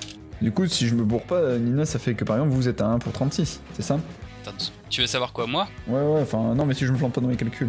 Alors, si je dis pas de conneries, il faut que je divise ça par ça. Ouais, c'est ça, 1 pour 36. Donc c'est-à-dire que si Nina gagne, on doit filer 360 crédits aux mecs qui ont parié sur elle. C'est ça. Ah mais du coup on finit avec 0 à la fin. Hein. Le bookmaker il fait pas de bénéfice là pour l'instant. Si, parce que le bookmaker, normalement, il prend toujours une marge. Donc du coup c'est-à-dire que les cotes elles sont plus basses. Ou alors, on fait les cotes... Après, on peut les arnaquer, on peut très bien faire les cotes par rapport au nombre de paris. Là, on les baisse tous dans tous les cas. Non mais en fait, non, mais c'est pas compliqué. Tu calcules la cote réelle et tu la divises par 2. Attends, combien ça te rapporte si tu calcules, si tu fais la cote Tu récupères 50%. Perdu. Tu divises la cote par 2, tu récupères 50%. Merde. Donc il y a 1460 crédits, tu divises la cote par 2, on repart avec 730 crédits dans la poche. Alors, dans ce cas, je te propose un autre truc. Tu fais les cotes par rapport au nombre de paris. Non, mais là, après l'idée de Pas, Percy pas est au bonne. montant de leur L'idée pari, mais Percy par est rapport bonne, au franchement. nombre de paris. De quoi? L'idée de Percy est bonne, justement, de... Est-ce Le que tu problème, fais plus que 750 crédits de bénéf avec ton truc? Bah, je pense, parce que moi, il y a que 4 votes pour moi. Attends, tu vas la faire au vote, Attends. du coup ça fait 4. Là ça fait 9. 4 12 sur 47, du coup. et 22. Bah tu fais du 1/12 à peu près. Ça te fait 1 pour 12.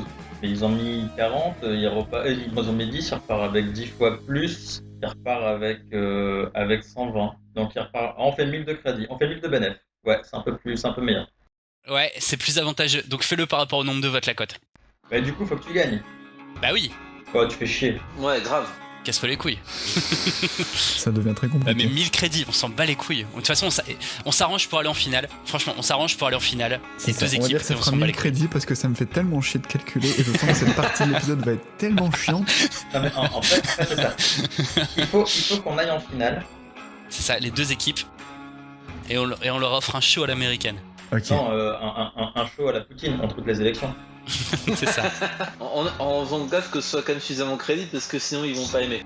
En sachant qu'on pourra relancer des paris quand il y aura eu le première phase des combats. Oui, après ça Tente pas peut- trop ta chance toi quand même. Pourquoi pas? Bah, c'est pas de la chance là, c'est de l'arnaque. On est en train de tous les arnaquer, c'est génial. Ok, bon on fera ça.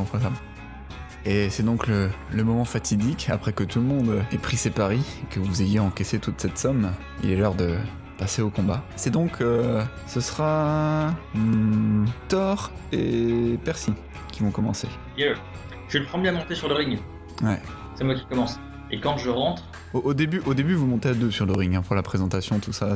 Vous montez donc sur le ring, sous la foule en délire, avec face à vous deux catcheurs assez particuliers. Et donc, El T-Rex masqué commence son annonce. Il fait Mesdames, messieurs et messieurs, pour les combats de ce soir, nous avons réuni la crème de la crème. Dans les coins gauche, nous avons le formidable homme barbu, mi-homme, mi-robot. Il n'est pas à prendre à la légère, accompagné de son fidèle et magnifique trio aux cheveux blancs. C'est, à n'en pas douter, l'homme du match, qui saura sans doute renverser la situation face à eux. Dans le coin droite, nous avons l'ancien militaire décoré qui manie aussi bien la langue de bois que la farine de blé. J'ai nommé Mussolini. Oh mon dieu. C'est nul. À ses côtés, on ne le présente plus. Les dictateurs de l'industrie laitière, son ouverture facile et sa plus grande âme contre la révolution. Babybel Castro. Il est génial. Alors autant Babybel Castro, bon il est legit, mais Moussoblini avec des grenades et un flingue, Maintenant, tout ne le voit pas, mais il a 12 scotch autour des grenades. Et le flingue. je suis content de pas me battre contre lui. Pourquoi est-ce qu'il a un flingue? Son flingue, il le tient par les canons, tu vois, pour taper les gens avec la crosse. D'accord, oui, ok, d'accord. Je pensais qu'ils allaient se battre à main nue. Non, mais c'est sur l'image, c'est sur l'image. Ah, C'est pour l'image. C'est pour la présentation, après il le laisse à côté. c'est ça. Moussoblini, il enlève son képi, tu sais. Oui. Il jette ses armes sur le côté, pendant que Babybel Castro descend du ring. Alors je profite que les deux soient occupés à regarder le ring là pour essayer de récupérer le flingue de Mussolini. Discrètement. Non, bah, malheureusement t'as pas le temps puisqu'il y a du coup on va dire l'espèce de coach, tu sais le mec avec la serviette et le seau d'eau, qui a vite fait de ramasser les affaires justement pour les garder. Qui reste sur le ring. C'est moi qui reste sur le ring. Mouah. Et je regarde Moussoblini. Je prends mon couteau à beurre et je lui dis, je vais te tartiner la gueule. Oh Je putain. fais... Et là, Moussoblini te regarde et fait Mac, et il n'aie pas peur de tes cheveux blancs. Moi, quand il y en aurai fini avec toi, il ne restera plus que du tarama. Oh mon dieu. Il déboutonne sa veste, dévoilant son torse luisant et poilu, et il se jette sur toi. Qu'est-ce que tu fais? J'esquive. Tu esquives, fais-moi un jet de chance. Rolling the dice, 24. Ok. Joli. Donc il se jette sur toi, et t'as le temps de faire une petite pirouette, toupie, sur sa gauche. Qu'est-ce que tu Et fais? est-ce que je peux même pas lui mettre un petit crochet là pour commencer à l'asticoter un petit peu? Tu lui mets un petit crochet, il esquive sans mal. Ok. Il est vénère, il est super vénère, il fait je vais te réduire en tatsiki. Et pendant qu'il parle, je lui lance un premier couteau. Tu lui jettes un couteau, un comment? À beurre. Ouais, un couteau à beurre pour l'énerver. Tu Mon lui couteau à jettes beurre un avec lequel j'allais le tartiner. Tu lui jettes un couteau à beurre, il se le prend en pleine gueule, il est super vénère. Je lui avais dit que je lui tartinerais la gueule. Il recule un petit peu, tu sais, tu vois qu'il en fait un peu des caisses, tu sais, mais vraiment comme dans un match de catch officiel, mais sauf qu'il en fait des tonnes, c'est hyper pas crédible, tu sais. il commence, tu vois, il recule un peu, il fait oh, et il se roule par terre un peu. Qu'est-ce que tu fais? Bah je gueule bourrine-le. C'est devenu... Je lève les bras en mode winner et tout, en gardant quand même en ligne de vue pour pas me faire niquer comme un connard. Ok. Il est là, il se retourne, il fait des...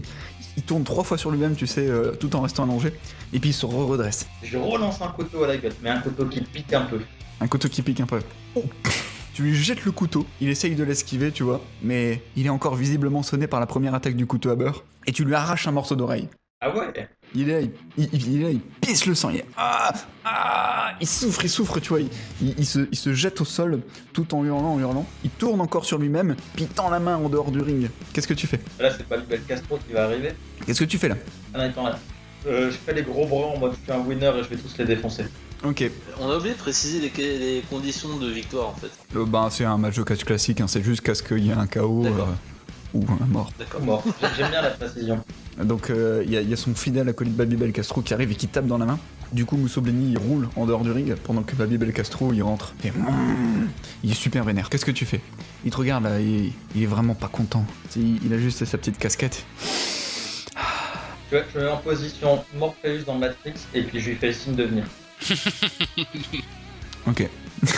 Il fait je vais te détruire comme il détruira l'évolution.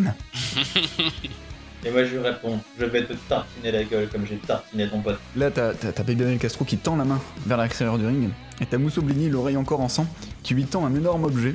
Et là Babybel Castro se saisit d'une espèce de massue, on sait pas trop, qui doit faire gros, à peu près 50-60 cm de long, tu sais, mais qui est entièrement rouge, un peu plastique, un peu gras. Ah je lui dis, oh tiens on dirait ma bite. Un peu grasse. Il fait oui, c'est comme ça qu'elle sera quand j'en aurai fini avec toi. Il donne un grand coup avec son espèce de masse sur la corde, et là la masse se déforme et prend la forme de la corde. J'ai pas compris. Avec... J'imagine pas à quoi ressemble la masse. Bah, imagine un gros gourdin, d'accord? Ouais, non, jusque là ça va. C'est comme Un ça gros pour la Babybel en corde, forme de ça, gourdin en fait. Mais en fait voilà, c'est la peau du Babybel Oui, en forme de tu l'as gourdin. bien compris. Et du coup il donne un grand coup avec sur la corde du ring, et du coup son gourdin se déforme en prenant la forme de la corde. D'accord, donc en fait le gourdin il est juste résistance 0 quoi. C'est un gourdin en cire de Babybel. Non, bah, non d'accord, ok. Ça En marche. fait, je crois qu'on a pris trop au sérieux le concept des armes. Ouais, complètement. Et il se jette vers toi avec son gourdin. Qu'est-ce que tu fais? Il porte un coup à ta gueule. J'esquive. Vas-y. Alors, pourquoi Ok. pas. Ouais, t'esquives. Il a porté son coup tellement fort qu'il commence à faire des tours sur lui-même, emporté par son élan. Qu'est-ce que tu fais? Je lui mets un coup dans les genoux, un coup de pied dans les genoux. Ok, tu lui mets un coup de pied dans les genoux. Ah, il a mal, il lâche son gourdin. Je ramasse le gourdin et je lui mets un gros coup dans la face avec. Il se prend le gourdin de pleine face. Le truc s'explose en deux si tu veux. Il y a un morceau de gourdin Babybel qui va un peu plus loin sur le ring. Et toi, il te reste vraiment juste le manche dans la main. Et là, il te regarde, tu vois, il relève la tête tout doucement. Il te regarde avec un air méchant. Il a encore un peu de cire rouge sur la joue. Et je lui dis, tu vois maintenant ce petit bout là, on dirait ta bite. Hop, hop. Il est super vénère.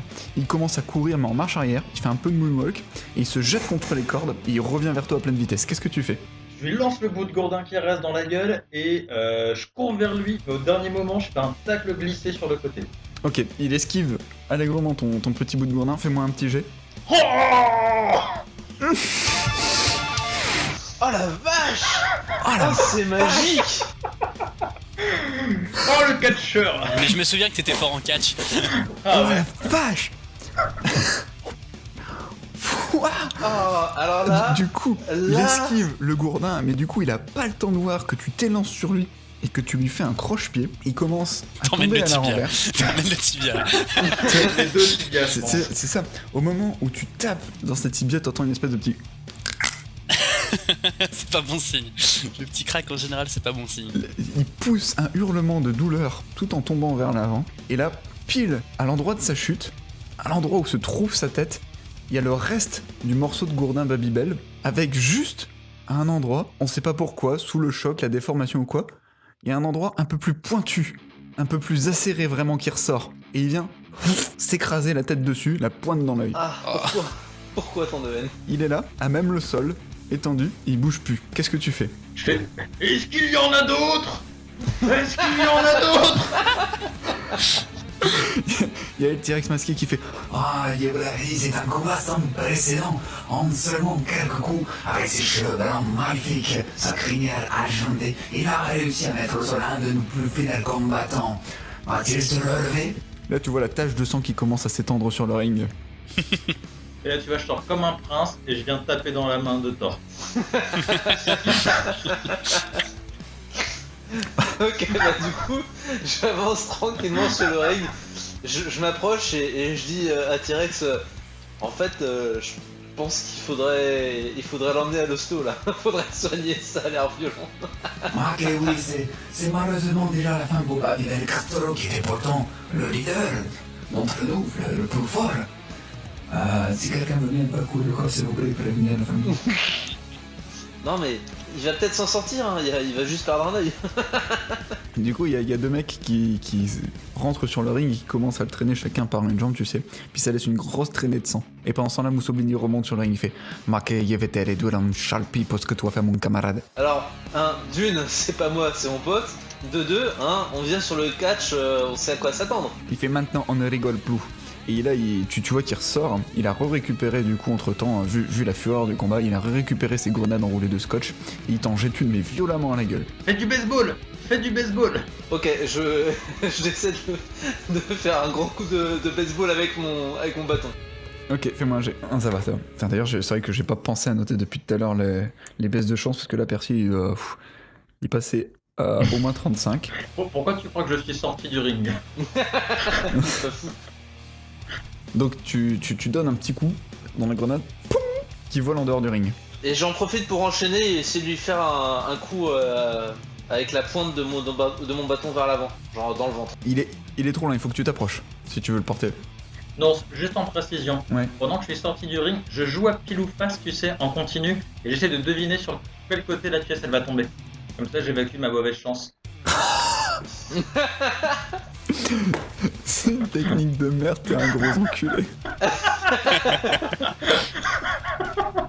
C'est legit ou pas? Techniquement, en tant que maître du jeu, je pourrais dire non, arrête d'essayer de m'enculer sur la règle, mais je trouve l'idée tellement bonne que je vais dire d'accord, et que ta chance va remonter à 50 parce que je trouve l'idée trop bonne. Je le ferai ok, qu'une seule donc- fois parce qu'après ça ira plus. Bah Du coup, bon, s'il est trop loin, j'avance tranquillement Ouais. en me mettant en garde avec le bâton et j'essaie de le provoquer pour qu'il se jette sur moi. Il est super vénère, tu sais. Il s'avance vers toi. Et à un moment, il manque de glisser sur la flaque de sang, tu sais. Et il sort de sa poche un petit objet, tu vois pas ce que c'est. Il te lance à la gueule. J'esquive. T'as pas le temps. Et là, tu te retrouves violemment heurté par 3 mini blinis. En pleine face. L'impact mou et délicieusement salé vient te perturber un petit peu dans ton avancée. Et il profite de ce moment d'inattention pour se jeter sur toi. Ok. Je place mon bâton en avant pour qu'il s'empale dessus. Il a juste le temps de l'esquiver. Il tente, tout en faisant une petite toupie, de te foutre un crochet du droit. Qu'est-ce que tu fais? Aïe aïe aïe. T'essayes d'esquiver, mais bam, tu te prends vraiment une grosse patate. Tu tombes au sol. Ok, je me relève aussi vite que possible. Et il fait t'as remarqué, tu vois, c'est parce que tu vas faire mon copain. Tu vois, tout en agitant les bras dans tous les sens, il fait c'est qui les plus forts? Et là, t'as la foule en délire, il fait ouah, Mussolini. Là, je gueule à côté du ring. Je préfère les crackers Soblini. Pour le distraire. Il se retourne vers Nina. Voilà, c'est exactement ça que t'avais besoin. Là, je me relève posément. Je prends un des blinis qui reste encore attaché à ma gueule. Je le mange tranquillement et puis je dis tes blinis ont plus de gueule que tes coups de poing. Le mec, je lui offre une diversion, il la saisit pas, quoi. C'est ça. Mussolini, il te regarde, il crache par terre. Il se recule, il commence à grimper sur un des poteaux du ring. Qu'est-ce que tu fais? Je lui lance le bâton, droit dedans. Tu lui lances le bâton au même moment où lui se préparait à sauter sur toi. Il se prend mais vraiment en plein vol le bâton en pleine gueule. Tout en étant en l'air, il fait un salto arrière et se retrouve vraiment mais éclaté. Il fait un gros plat sur le ring, ça fait trembler toute la surface. Il est là, étendu, allongé sur son dos. Qu'est-ce que tu fais? J'en profite pour faire façon catch un saut et lui mettre un bon coup de coude dans le ventre avec le bras métallique. Fais-moi un jet de chance. T'essayes du coup de lui foutre un coup, mais en fait, au moment où tu te jettes en l'air, tu commences à vouloir aller avec ton bras normal, et tu dis non merde, je vais faire avec le bras métallique, ça fera plus mal. Et t'as juste pas le temps en fait en vol de changer de bras, et du coup c'est avec ton menton que tu viens lui percuter percuter le ventre. Et je crois pas, j'étais pas censé être à... Non, t'es à 45, c'est pour ça que c'était tout juste. Parce que j'ai fait un échec après. Ou t'as fait un échec? Non, t'as... Bah 69 c'est pas un échec. Ah oui, autant pour moi, excuse-moi, je l'avais pas noté. Donc, hop, regardez. Donc bah c'est pas grave, alors oui, donc tu le... Un bon gros coup de bras métallique dans le bide. Il se tord de douleur, il est là. Il tourne sur lui-même, il est en très mauvaise posture, il est là à se tordre, à se contorsionner comme un verre. Qu'est-ce que tu fais? Je vais récupérer mon bâton et je le pointe à sa gueule en disant... Le bâton est en dehors du ring, hein. Ah bon, mais il est en dehors du ring. Ah, il a volé, là. Est-ce que je peux aller lui chercher le bâton et lui le lancer? Tu peux, ouais. Bah je vais faire ça. J'ai fini de jouer à pile ou face? Oui. Bon bah je vais faire ça. Ok. Fais-moi un jet de chance pour voir ça. Je veux savoir. Hein. Tu jettes le bâton vers Thor. Thor, il voit le bâton qui passe genre 3 mètres au-dessus de lui et qui part de l'autre côté du ring. Bah, Pile dans la gueule de T-Rex.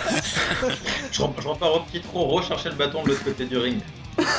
Pendant ça, là, t'as le T-Rex masqué qui fait Marquez, ça est déjà la fin. Pour Mussolini, il est en très mauvaise posture. Comment va-t-il s'en sortir face à l'homme machine?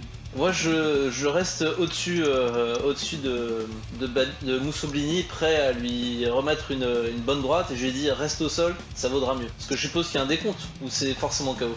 C'est un KO ou un abandon. Et là, Mussolini, il te regarde, tu sais, il te voit avec le poing dressé, et il tape sur le ring 3 fois pour signifier son abandon. Marquez, c'était un match sans précédent. Ce sont les humains qui l'ont remporté face à nos plus grands catcheurs. L'autre équipe sera-t-elle aussi féroce? Et du coup je relève, enfin je fais, tu vois, je suis beau joueur, je le relève sans trop l'abîmer. Et j'ai dit, j'avoue quand même, tes blinis étaient vraiment pas mal. Moi, tout dit ça pour me faire plaisir. Non. Ouais, franchement, j'en attends. J'ai même pas eu le temps de faire mon attaque spéciale Benny de Limpe. Et donc, sans plus attendre, les combattants sont évacués du ring. Tu as une équipe de maintenance, enfin de catcheurs maintenance, qui monte à son tour et qui entreprend de lessiver un peu le sol parce qu'avec le sang, les coups, tout ça, les dents qui restent. Et on passe au second combat. Toujours prêt. Alors, mesdames et messieurs, j'espère, messieurs et messieurs, j'espère que le premier combat a su vous mettre l'eau à la bouche. car désormais, c'est une bataille encore plus sanglante qui s'annonce, avec, dans le coin gauche, l'homme aux membres bleus aux proportions éléphantesques, accompagné de madame au gros, très très gros pistolet. Là, je te regarde en souriant. Ça te sent, oui, bien. Et surtout, on ne les présente plus. Dans les coins droits, le catcheur anticonformiste, à la langue acérée, à l'humour décapant, Coruchador. Putain. Et surtout, l'idole, la vedette de ce soir, son partenaire de toujours. Du haut de 1m95 à cousin un poids de 110 kg de muscle, l'homme tout équipé qui s'est roulé des mécaniques, John Scenic. Du coup, je pose la question à Nina.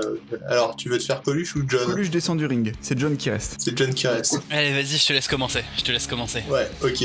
Du coup, je retire ma longue veste de cuir de manière stylée en passant entre les cordes, et je sors la barre de métal que j'avais chopée dans la ville. Ok, et là tu vois John Scenic qui sort de son dos, deux lampes torches qu'il allume et qui braque vers toi. Il fait « Maintenant tu ne me vois plus avec mes pleins phares. » Oh mon dieu. Je me doutais que j'allais avoir un malus de vision. T'es là, t'es un petit peu ébloui par les lampes qui te braquent vers toi. Et le T-Rex masqué fait « Allez maintenant !» Round 2. Qu'est-ce que tu fais? J'essaye de péter les deux lampes torches pour commencer. Donc viser vraiment les mains en fait. Viser ses mains. Ok, faut que tu t'approches, hein, parce que... Ouais, oui, en m'approchant, je me mets en position de batteur et je balance un bon gros coup de la barre en direction de ses mains. Ok, Regarde et fait « J'espère que tu as mis ton airbag. » Fais-moi un jet de chance. Donc du coup, tu donnes un grand coup de baramine en essayant de viser ses mains. T'arrives juste à lui rafler un petit peu un avant-bras. Et il fait « Ah !» Il pousse un cri de douleur, tu sais, il fait « Heureusement que j'ai mon ABS. » Il te regarde toujours, tu sais.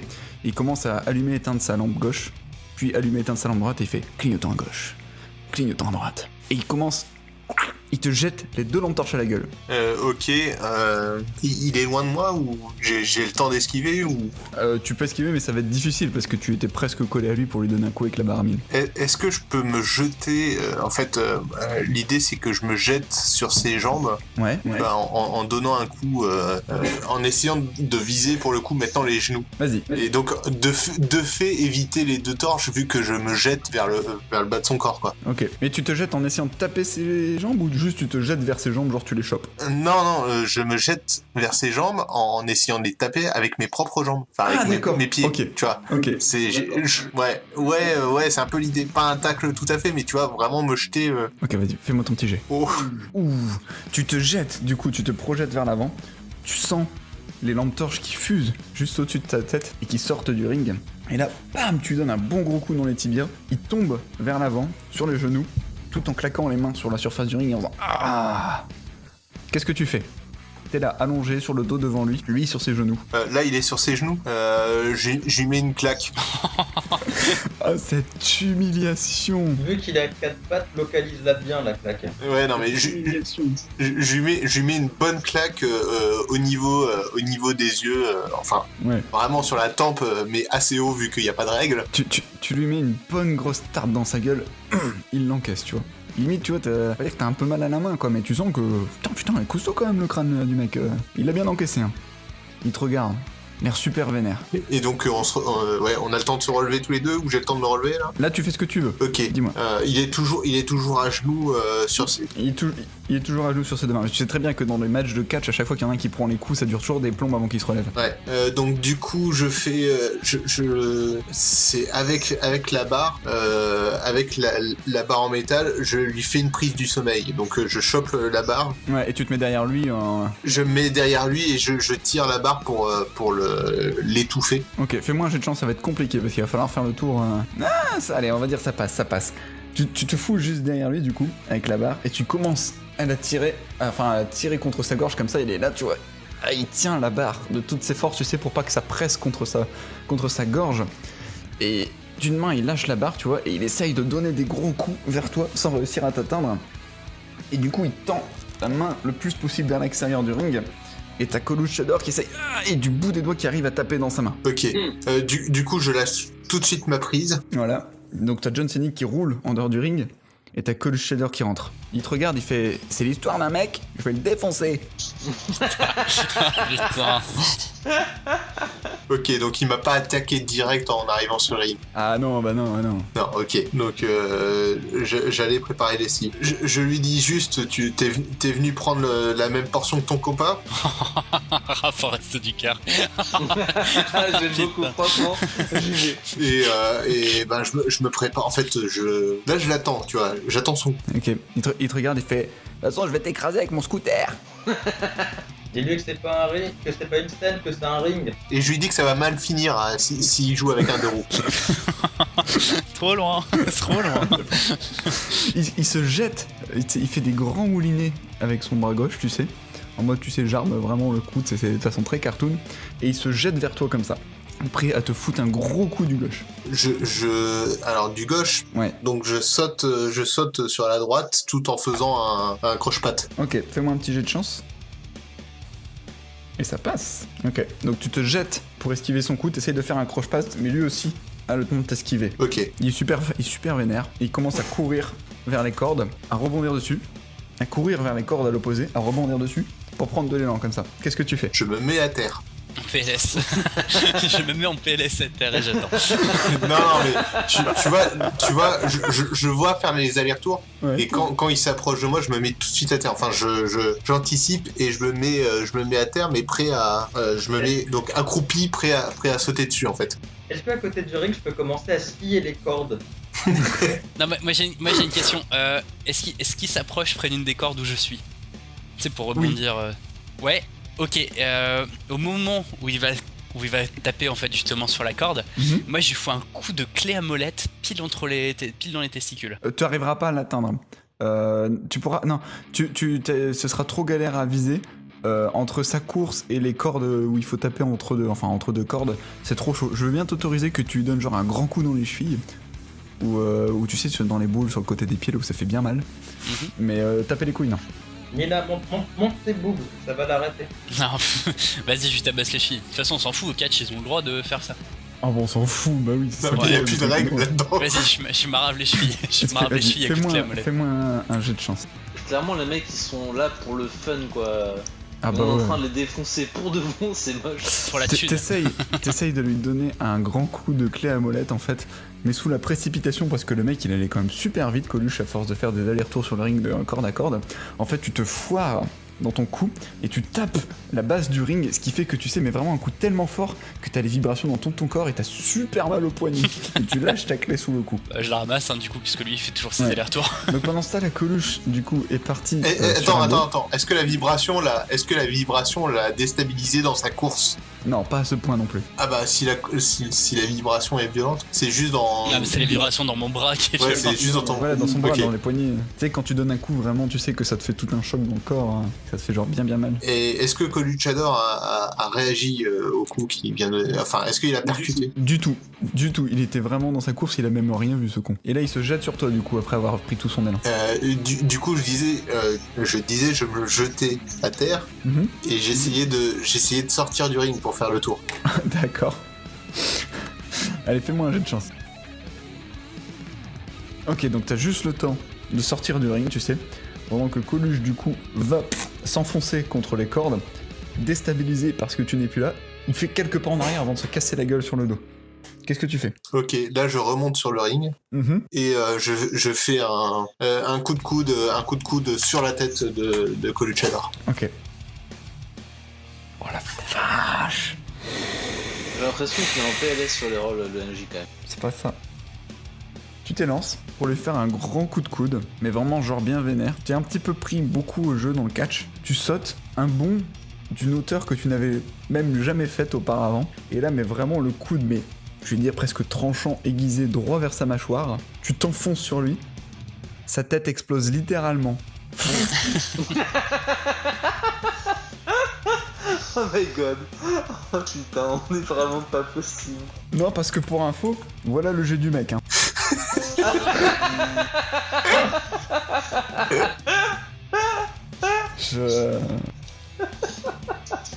Échec critique. Y a pas de demi-mesure ce soir. Et là, tu vois, et là, je dis, j'avais bien raison de dire que ça allait mal finir s'il prenait de la vitesse sur son 2 roues. Là, il y a John Cena qui rentre sur le ring en faisant non, Coluche, non, je lui avais pourtant bien dire de mettre sa ceinture de sécurité. Tu vas payer pour cet affront. Et du coup, je regarde John Cena. Oh non, toi, je t'ai déjà fait. Et je tape la main de Nia. Et moi, pendant ce temps, je l'approche du tac, je lui dis, mais vous voulez pas arrêter le combat avant qu'on les massacre tous, parce qu'on se retient là en plus, hein. Ah bah que non, c'est rigolo. Arrêtez, nous on vit pour ça, on vit pour le combat. Je vais expliquer. Il était déjà blessé, John Cena. Il avait pris un coup dans les tibias, c'est tout. D'accord. Tibia, un peu le crâne et un peu l'avant-bras. Ouais, mais voilà, mais rien de... Oui, voilà, rien de définitif. Non. J'ai laissé quand même, enfin, c'est pour ça que j'ai continué sur Coluche, parce que pour laisser de quoi s'occuper à Nina. Même si je ne pensais pas lui exploser le crâne avec juste un coup, c'était le dernier coup avant que je passe à Nina en fait. Moi je monte sur le ring, je racle bien la gorge, je laisse un gros glavio sur l'espace, juste où il devrait y avoir la tête de son pote. John Cena qui te regarde, il te pointe du doigt et il fait toi, je vais te décalaminer le pot. Et là je le regarde et je fais moi je vais te montrer que j'ai plus de couilles que toi. Il se jette sur toi, le poing en avant. Qu'est-ce que tu fais? Alors avec ma main gauche je lui jette de la terre plein les yeux. Ok. Il s'interrompt dans sa course en faisant ah, et on a plein la tronche, il a les deux mains sur le visage en se tordant dans tous les sens. Avant qu'il reprenne ses idées, gros coup de clé à molette, tu vois, par le bas, depuis le bas, direct à 2 mains, en plein dans les roubignoles. Non mais c'est pas sérieux. Pour te donner, vraiment, hein, la preuve, c'est que tu vois, il y a encore mon message, merde. T'en as fait 3 déjà sans. Non, je viens de refaire un nouveau sang. Bah écoute, Donc t'es là, tu redresses la clé à molette, tu donnes un grand coup dans les roubignoles, t'entends une espèce de... Tu vois le bas de son pantalon qui commence à se tacher de sang. Je me rapproche de son oreille et je chuchote, là t'avais pas d'airbag. Pire, la clé continue sa course et tu commences à entamer le bas du ventre.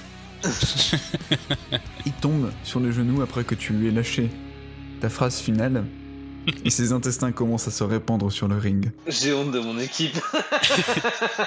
Là, il y a le T-Rex masqué qui fait... Il est quoi là, vainqueur? Je me sors une petite clope. Et puis je me fais une clope sur le ring comme ça en le regardant se vider de son sang lentement. Messieurs, je vous l'avais dit, ce soir, nous avons des combattants extraordinaires. Ils ne sont pas à prendre à la légère, ils nous l'ont prouvé. Et désormais, la finale n'en sera que plus palpitante, car sur les 4, il n'en restera que 2. On a buté 3 mecs. Je pense que c'est le moment de relancer les paris. Je suis pas sûr, je viens de one shot un mec quand même. Je suis pas certain. je te rappelle que mon coude Si a on veut explosé gagner les son mille crâne. crédits Son crâne. Toi, t'as quand même tapé par un endroit relativement mou, tu vois. Ouais, je vous rappelle quand même à tous les deux que vous avez explosé des mecs parce qu'ils ont fait eux des échecs critiques. Il y en a qu'un seul ici qui a explosé un mec parce qu'il a fait une réussite critique. Ah, mais ça, C'est vrai, vous ça, on êtes s'en pété ce soir. Ça on s'en fout. C'est pas le Ce qui sujet. est affreux, c'est qu'on est pété sur un scénar dont on n'a rien à battre. C'est clair. Quand on Et- fera la et semaine moi- prochaine un scénar important pour l'histoire, on fera des vieux jets de merde. Moi, je note que je suis seul à avoir gagné avec des jets normaux. Oh non, moi j'ai porté des coups avec des jets normaux, mais... Bref. Moi Nina, j'ai raté tous mes jets. Hein. Pour vous dire. Nina, tu descends du ring. Donc Nina, tu descends du ring. Il y a l'équipe technique qui revient pour nettoyer un petit peu la surface. Et c'est le moment du dernier combat qui va opposer donc Nina et Aldo contre Thor et Percy. Allez, mesdames et messieurs, c'est le combat que vous attendiez tous. La grande finale. Sur les 2 équipes, il ne peut y avoir qu'un vainqueur. Qui remportera les 5 crédits? C'est maintenant. Est-ce qu'on a un temps de pause dans les vestiaires ou un truc comme ça entre les matchs? Non, ça s'enchaîne. Ah merde. Non, Sinon, ils fallait ont se mettre enchaîné. d'accord. C'est, tu sais, Juste la question à Nina rapidement. On avait dit que c'était quelle équipe qui devait gagner à la fin? La nôtre. Ok. Mais il va falloir que ce soit crédible. Ouais. Ah, mais c'est possible Allez, ça. allez-y. Là, vous êtes là. Ouais, vous êtes tous les quatre, enfin tous les deux sur le ring. Qui est resté d'ailleurs sur le ring? Ouais, vas-y, je vais rester. Ok. Je vais Ouais, rester. j'y vais. Ok. Tu vas? Ok. Donc Percy et Nina qui s'affrontent sur le ring, qui tournent l'un autour de l'autre. Qu'est-ce que vous faites? Je lui lance des petites phrases, des petites punchlines, genre haha, tes superbes compétences d'esquive n'esquiveront pas ça, et je lui rebalance de la terre. Ok. Qu'est-ce que tu fais, Percy? Ça va être drôle. J'aime les combats où j'ai rien à gérer, vous vous tenez entre vous. J'ai fait protection de l'extrême et je mets les deux bras pour bloquer la terre en fermant les yeux. Ok, fais-moi un jet de chance. Non, jetez-moi tous les deux un dé et celui qui a fait le plus bas, ce sera celui qui gagnera l'action à chaque fois. Ce sera plus facile. Oh, merde. Moi, surtout, je sens qu'ils vont vraiment se battre pour de vrai. Enculé. Oh putain, c'est chaud en plus. Ça. Donc Nina, tu jettes une poignée de terre comme ça. C'est beau. Tu jettes une poignée de terre à Percy qui est là. Ah, il se le prend dans les yeux. Percy, du coup, t'es déstabilisé sur le coup. Nina, t'en profites, qu'est-ce que tu fais? Moi, je fais mon rire diabolique, tout en donnant un petit coup dans le bas-ventre, dans le ventre, avec ma clé à molette. Mais vraiment, tu vois, j'y vais très vite et je me ralentis au dernier moment, histoire de pas lui déglinguer. Ouais, genre il faut faire De le pas le grand taper. spectacle quoi. C'est ça. Fais-moi un jet de chance. Ça te faire foutre. Attends. On est bien d'accord que là, je viens de Réussite faire deux... critique, tu l'as parfaitement bien fait. Attends, on est bien d'accord que là, je viens de faire 2 échecs d'affilée quand même. Parce que je suis 2 fois au-dessus de 50. Non, Et mais deux là, derniers c'était pas jets. de la chance, là, c'était un comparatif tout bête. D'accord. C'était juste un comparatif, ça. Ça arrive. Parfait. Voilà, c'est beau, tu vois. Mais de toute façon, t'étais à 55, hein, ça va. Hein.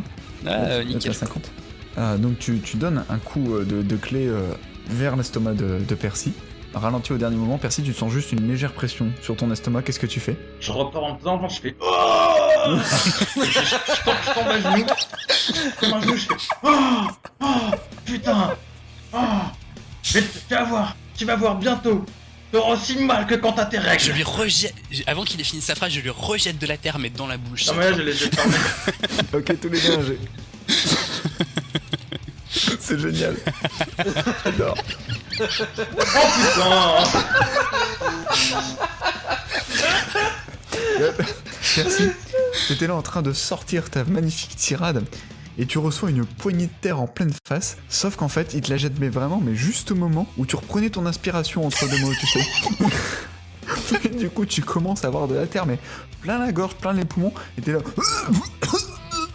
T'es à 4 pattes sur le ring, en train d'à moitié cracher, à moitié vomir, à moitié mourir. Et là, en voyant la situation, je gueule à Nina, enfin je rappelle à Nina que c'est quand même un mec de notre équipe, à la base. Mais je cherche même pas à le tuer. Et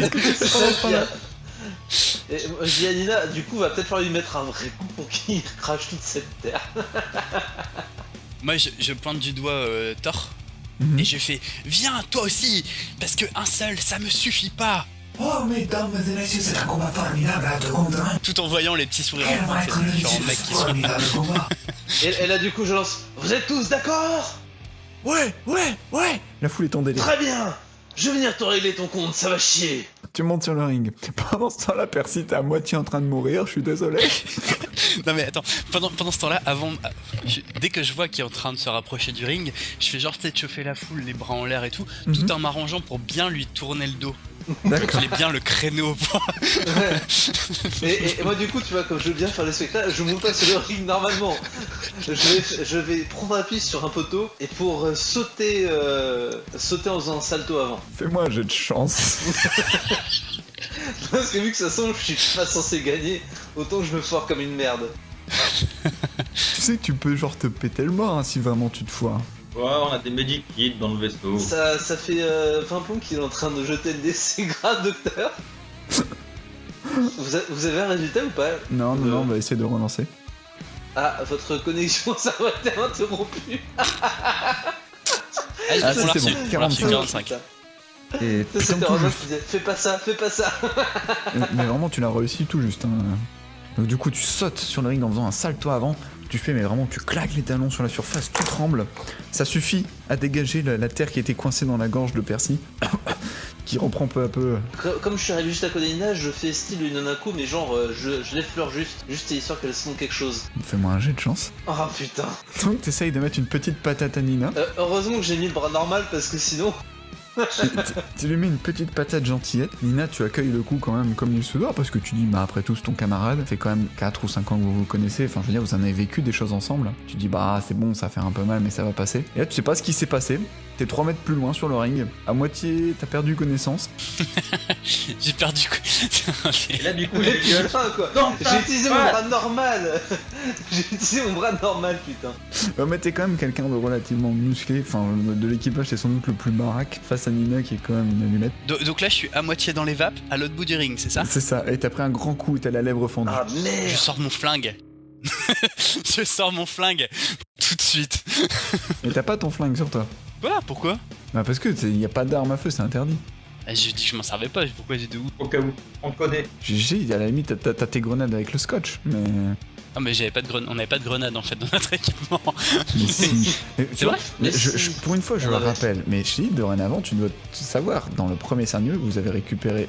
Des grenades. Des moi, grenades j'en ai pas électromagnétiques. Moi j'en ai pas récupéré. C'est pas Ah. moi qui en ai récupéré, c'est Ah. pas ce que je dis, je n'ai pas de Oui. grenade. Oui, c'est vrai c'était les 3 autres qui étaient pris. Mais bon, après, on les a claqués dans le vaisseau. De toute façon, on se balade pas avec les grenades sur nous. Très bien, j'hurle à la douille, à moi. Pendant ce temps-là, Percy, t'as pu te relever. Ah bah, du coup, je jubile et je lui dis dans ta face, dans ta face. Et là, je murmure à part son coin. Merde, j'ai déconné. Comment on fait maintenant? Je fais dire à la douille de venir parce que je veux qu'il me marave la gueule. Bah non, mais c'est moi qui l'ai appelé. Oui, non, mais Ok. Vous êtes maintenant tous les 4 sur le ring. Ah, mesdames et messieurs, messieurs et messieurs, c'est un combat formidable à 2 contre 2. Qui va remporter? Surtout jamais vous dans la ligue des catcheurs extraordinaires. Qu'est-ce que vous faites? Je passe en mode rafale de couteau sur les deux. It was at this moment Jackson knew. He fucked up. T'es sérieux? Ouais, mais j'en vois, tu sais, les couteaux à beurre et les couteaux à Nutella avec le bout arrondi. Ok. Fais-moi quand même un jeu de chance parce que je veux qu'il y en ait un qui s'enfonce dans l'œil ou... Non, va te faire Oh, putain. Et moi, pendant ce temps, j'ai. Oh putain. Des On jeux de n'est merde pas en ce bon moment. on n'est pas bon pour le Friendly Fire, c'était pas une bonne idée. Non, j'ai fait 95 et 96 à la suite, quoi. Ah, c'était vraiment pas une bonne idée. Ouais, mais moi, j'avais joué à pile ou face avant de revenir sur le ring, quand même. Oh la vache! Putain, Ok. non, ça peut dire qu'on était pété sous n'importe la poisse. Et merde. Nina, Aldo, Pourquoi moi? Nina et Aldo, il a dit donc qu'il le jetait vraiment dans votre direction générale. Vous allez tous les deux me jeter un dé. Moi Et j'essaie ce- de m'abriter avec mon sac. Hein. Oh putain.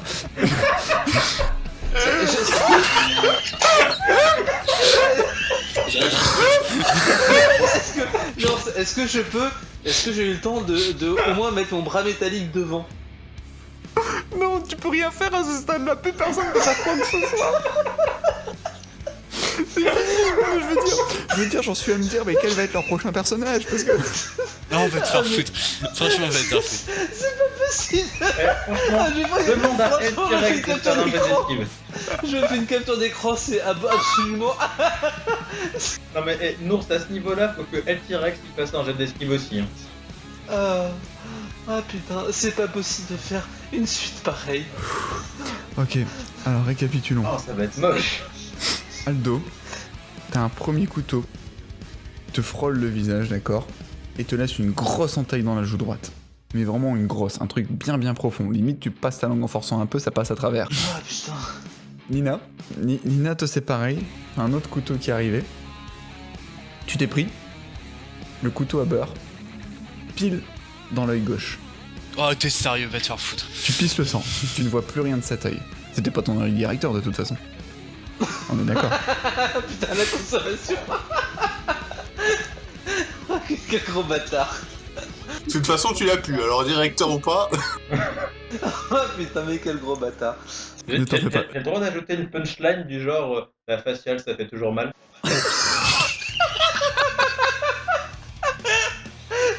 Oh mais putain quoi. Et c'est un chaos technique du maître de jeu. Oh la vache. Ok, donc on en est là, avec Aldo et Nina qui pissent le sang. T'as Thor qui qui a le visage qui se décompose et t'as Percy qui est là en mode merde. Et là, je fais style que je me penche au-dessus de Nina pour lui mettre un pain et je dis non mais lâchez l'affaire, faut qu'on aille tout de suite à l'hosto là, tant pis pour les sous. Qu'est-ce que Donc vous là, faites? comme il en profite pour me parler, tu vois, là je passe un peu en mode berserk. Ah, je m'en doutais. C'est-à-dire que concrètement, là j'ai qu'une seule envie, c'est de vraiment les tuer. Je pense au passage qu'Aladou il a remarqué, à mon air complètement rouge. Et là je commence à balancer un énorme coup de clé à molette en provenance du haut, directement sur le crâne de Thor. Ok, tous les deux un dé. Non, ça va. Ok, donc tu lui fous un grand coup sur le crâne. Thor, t'as juste pas le temps d'esquiver. Tu tombes sur le sol, inconscient. Et moi je balance carrément d'énervement, je balance le tuyau sur Percy. Ok. Percy, tu fais quoi? T'esquives? Non. Alors, vu que je vois que ça part complètement en cacahuète, mais que vu qu'ils doivent gagner et que là ils sont mal partis pour, je me jette sur la trajectoire du tuyau pour mettre un gros coup de tête dedans et m'assommer quand même. Oh, merde. Pour qu'ils gagnent quand même le combat avec ça. Merde. Tu sais que tu vas quand même être obligé de jeter un dé parce que si vraiment tu fais un échec critique, ça va être chaud quand même. Oh non, c'est bon, on a fait tout. Oh la vache. Réussite critique. Tu te prends le tuyau en pleine face, mais tu sais pas, ça a dû taper mais vraiment juste à l'endroit du crâne où ça fait pas mal. Tu sens à peine l'impact, tu sais. T'as juste le temps de regarder Aldo du coin de l'œil. Tu lui fais genre clin d'œil, et tu fais celui qui tombe dans les pommes. Et je roule en même temps en dehors du ring parce que sinon Nina va me défoncer la gueule quand même. Donc je suis en dehors du ring. Et donc, El T-Rex reprend la parole, il fait Messieurs et messieurs, nous avons donc une équipe vainqueur, le formidable homme de... Mais ta gueule! Est-ce que t'as un docteur? Est-ce qu'il y a un docteur dans ton putain de bled? moi qu'il faut retourner à Cornelia, quoi. Enfin, ici, on n'a rien. Si tu veux, on peut mettre un pansement.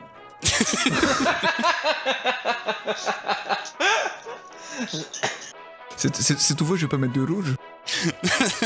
File-moi la thune du gagnant et on se casse. Du coup, mon entaille, elle est où? Elle est sur la joue, en fait. Joue droite, ouais. Oh my god. C'est une blessure profonde, mais si c'est bien traité, ça laissera juste une vilaine cicatrice. Ok. Et on a de quoi protéger le truc, quoi. Vous avez des trucs de premier secours à bord du vaisseau. Oui. Ok. On a de quoi nous protéger. Ouais. Donc. On récupère le fric déjà pour commencer. Voilà, on va abréger ça.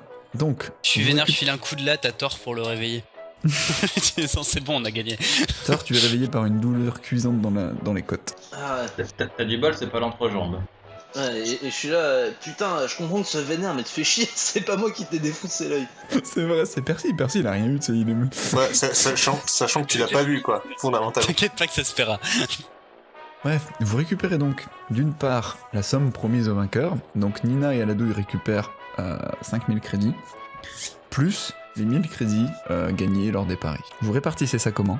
Bon, on fait comme les victoires de 4. On déjure les frais médicaux. C'est là où ça va être drôle. Alors là, tu vois, là par contre, on a récupéré tout notre équipement. Donc là, je sors direct le flingue, je lui mets direct sous la gorge, et je dis déjà, on va payer les frais médicaux. Avant de commencer à diviser là. Oui, c'est ce que je viens de dire, tu vois. Non, mais c'est ce que je viens de dire, c'est qu'on va déduire les frais médicaux, et après, sur ce qui reste, on répartit 50% de vaisseau et puis le reste à part égale. Sachant que dans les frais médicaux, on est d'accord qu'il y a un œil synthétique pour remplacer le précédent. Pourquoi pas un vrai œil? Une greffe, c'est bien aussi. Eh, franchement, tu es pas plutôt un bandeau de pirates? Toi, si tu continues à l'ouvrir, tu vas plus l'ouvrir pour très longtemps. Bon, vous quittez donc le ring, l'entrepôt, puis donc le village de Stamford, avant de reprendre tout cloquediquant votre route vers Cornelia. Et c'est la fin.